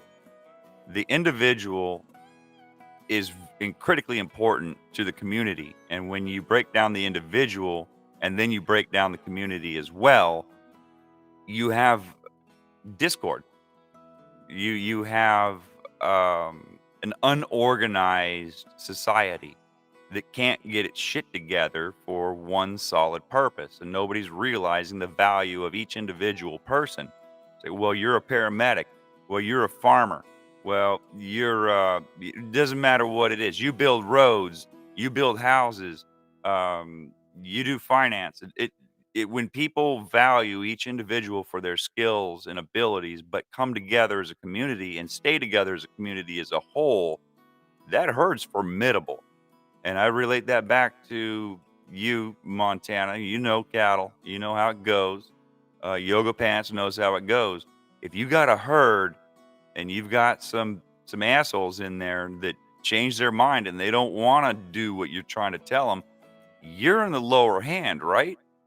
If they really want to do what they want to do, they don't want to listen to you, you got no way to stop them.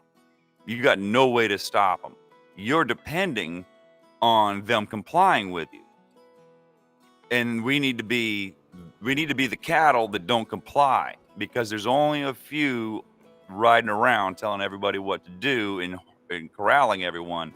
But if we as a whole decide, you know what, fuck you, I ain't gonna do what you told me, and change things, and bum rush them, then it's a whole new ball game, and we have a chance to get back to where we wanted to be.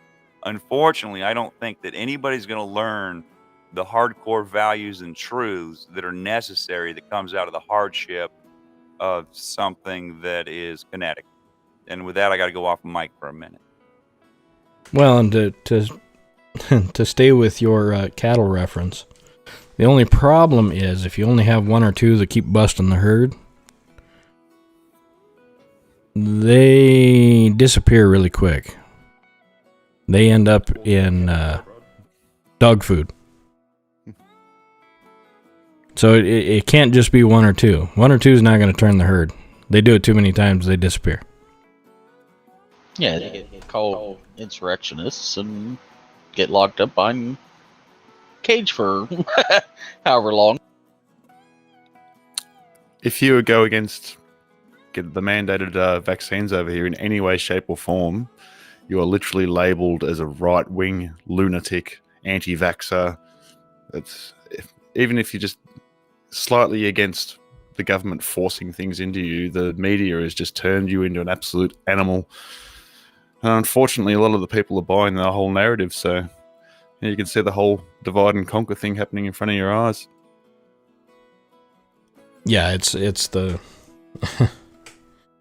it's the easiest division that you have, because now you can scare people with their own security and their own safety by turning them against their neighbor, because that neighbor is putting you at risk of a deadly disease just because they don't want to go get a needle in their arm.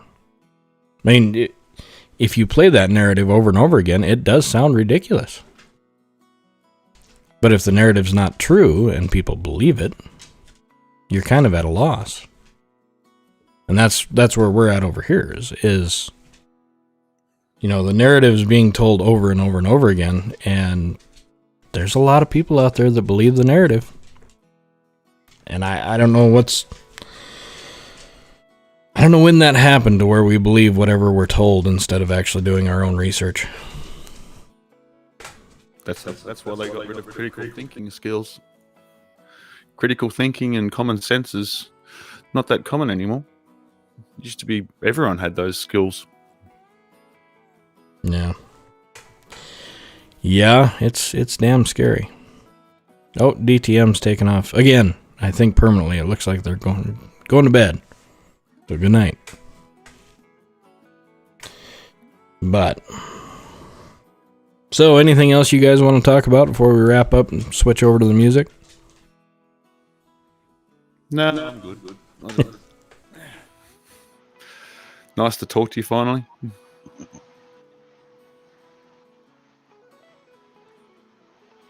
Yeah, I was going to say the same thing.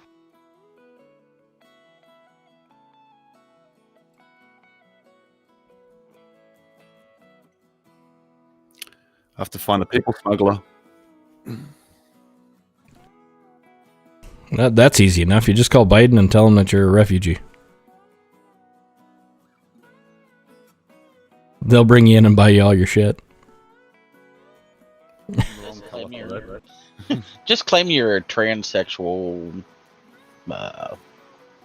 trans black person or something, Oh, Yeah. I am. I Yes. identify as a unicorn too. Well, there you go. Oh my. Yeah, hell, they'll bring you across, get you health care, whole 9 yards. What other free stuff do I get? Does gun-free zones mean that I get free guns there, or? No, that means that some sick bastard thinks it's better to leave your firearms at home. In large populated areas like, schools and theaters and all that fun stuff. So in reality, if you're going to pull off a mass shooting, I would probably look for a gun-free zone.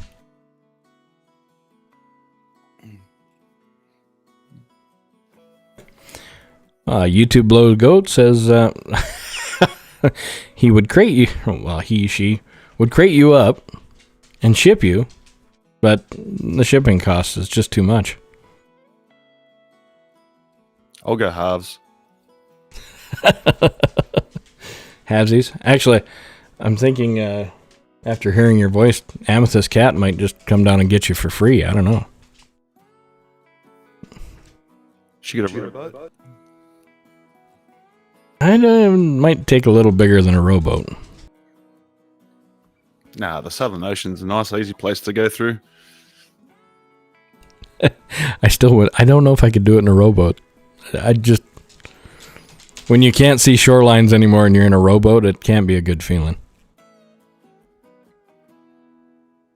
Amethyst Cat can't have a rowboat. She's not in Canada, is she? Possibly.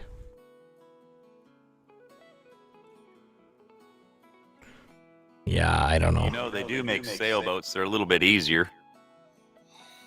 Quieter too. Have you seen all the people that have been rescued trying to sail around the bottom half of Australia? No. Trying to get the hell out, or what are they doing?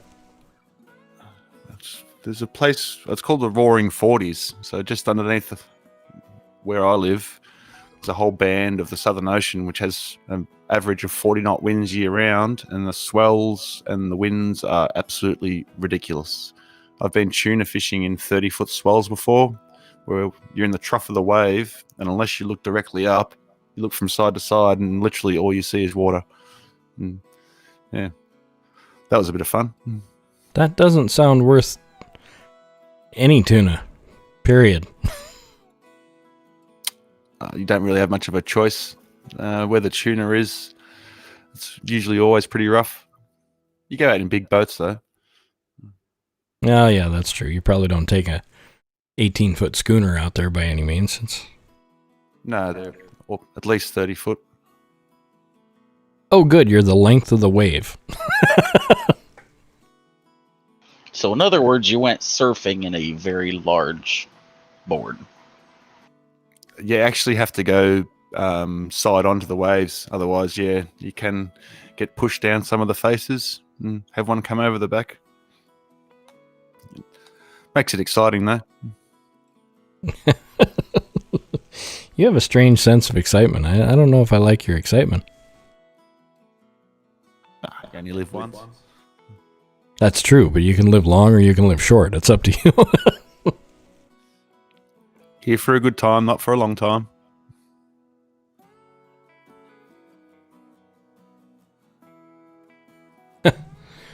Trashman says follow the tuna. That's Smokey, yeah. Doswald, where have you been? What the heck? We were just wrapping up with all the talk. See, I should have that's what I should have done. Should have brought you on, Smokey, and just shut everything else off. Just had you talk. I'd have been at like 75 viewers. I start babbling after a while. I don't think half the women would care, just as long as they could hear the accent. Oh, look out. What are you wearing, lady?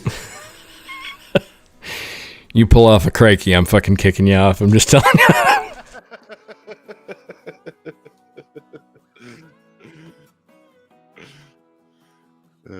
Well, with that, I'm going to go and do the dishes and listen to some music. And yeah, it was great talking to you. And I'll call in again when you get the new studio and the dance floor all done. Yeah, no worries, mate. Have a good one. Good talking to you, Smokey. Good hearing from Same you, to man. you, Krusty. See you, Grizz. Yep, have a good one. See you in a while. See you, mate.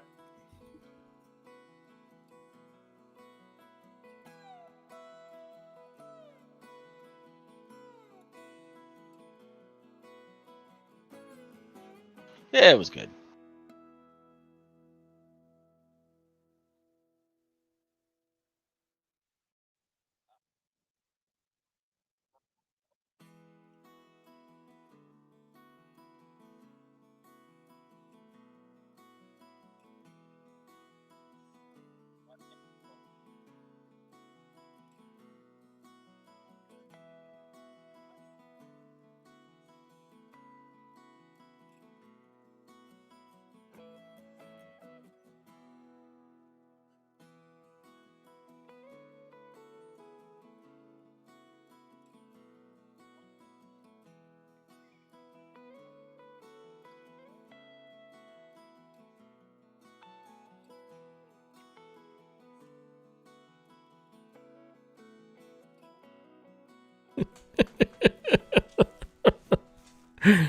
Well, this episode of Knock It Off You Fucking Cat is brought to you by Built Bar.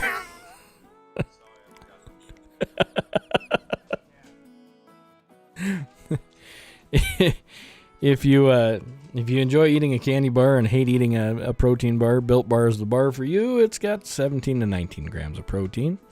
Really good flavors. Excellent dark chocolate on there. And if you use Montana Free on the promo code, you get 10% off your order. Like I said, I know there's quite a few people out there that have got these, and I appreciate it. Thank you very much. You've helped out the channel, and hopefully they help you out. So, with that being said, I'm going to say, well, vocally, Krusty, get your butt back in the chat. And AG, you do the same.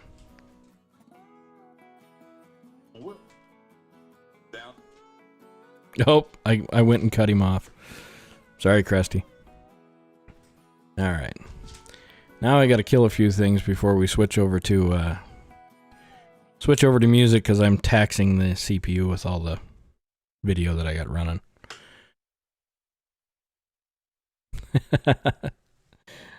Yep, yeah, and we appreciate it, Smokey. Let's see here. And you folks know that I'm probably going to play country music. Got a fairly decent idea, I'm guessing. So, when you head over to Krusty's, you'll be able to... Uh-oh.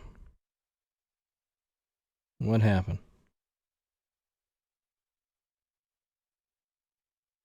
Are we up and running? Somebody want to give me an audio check here, because I've lost my end of D-Live, it looks like.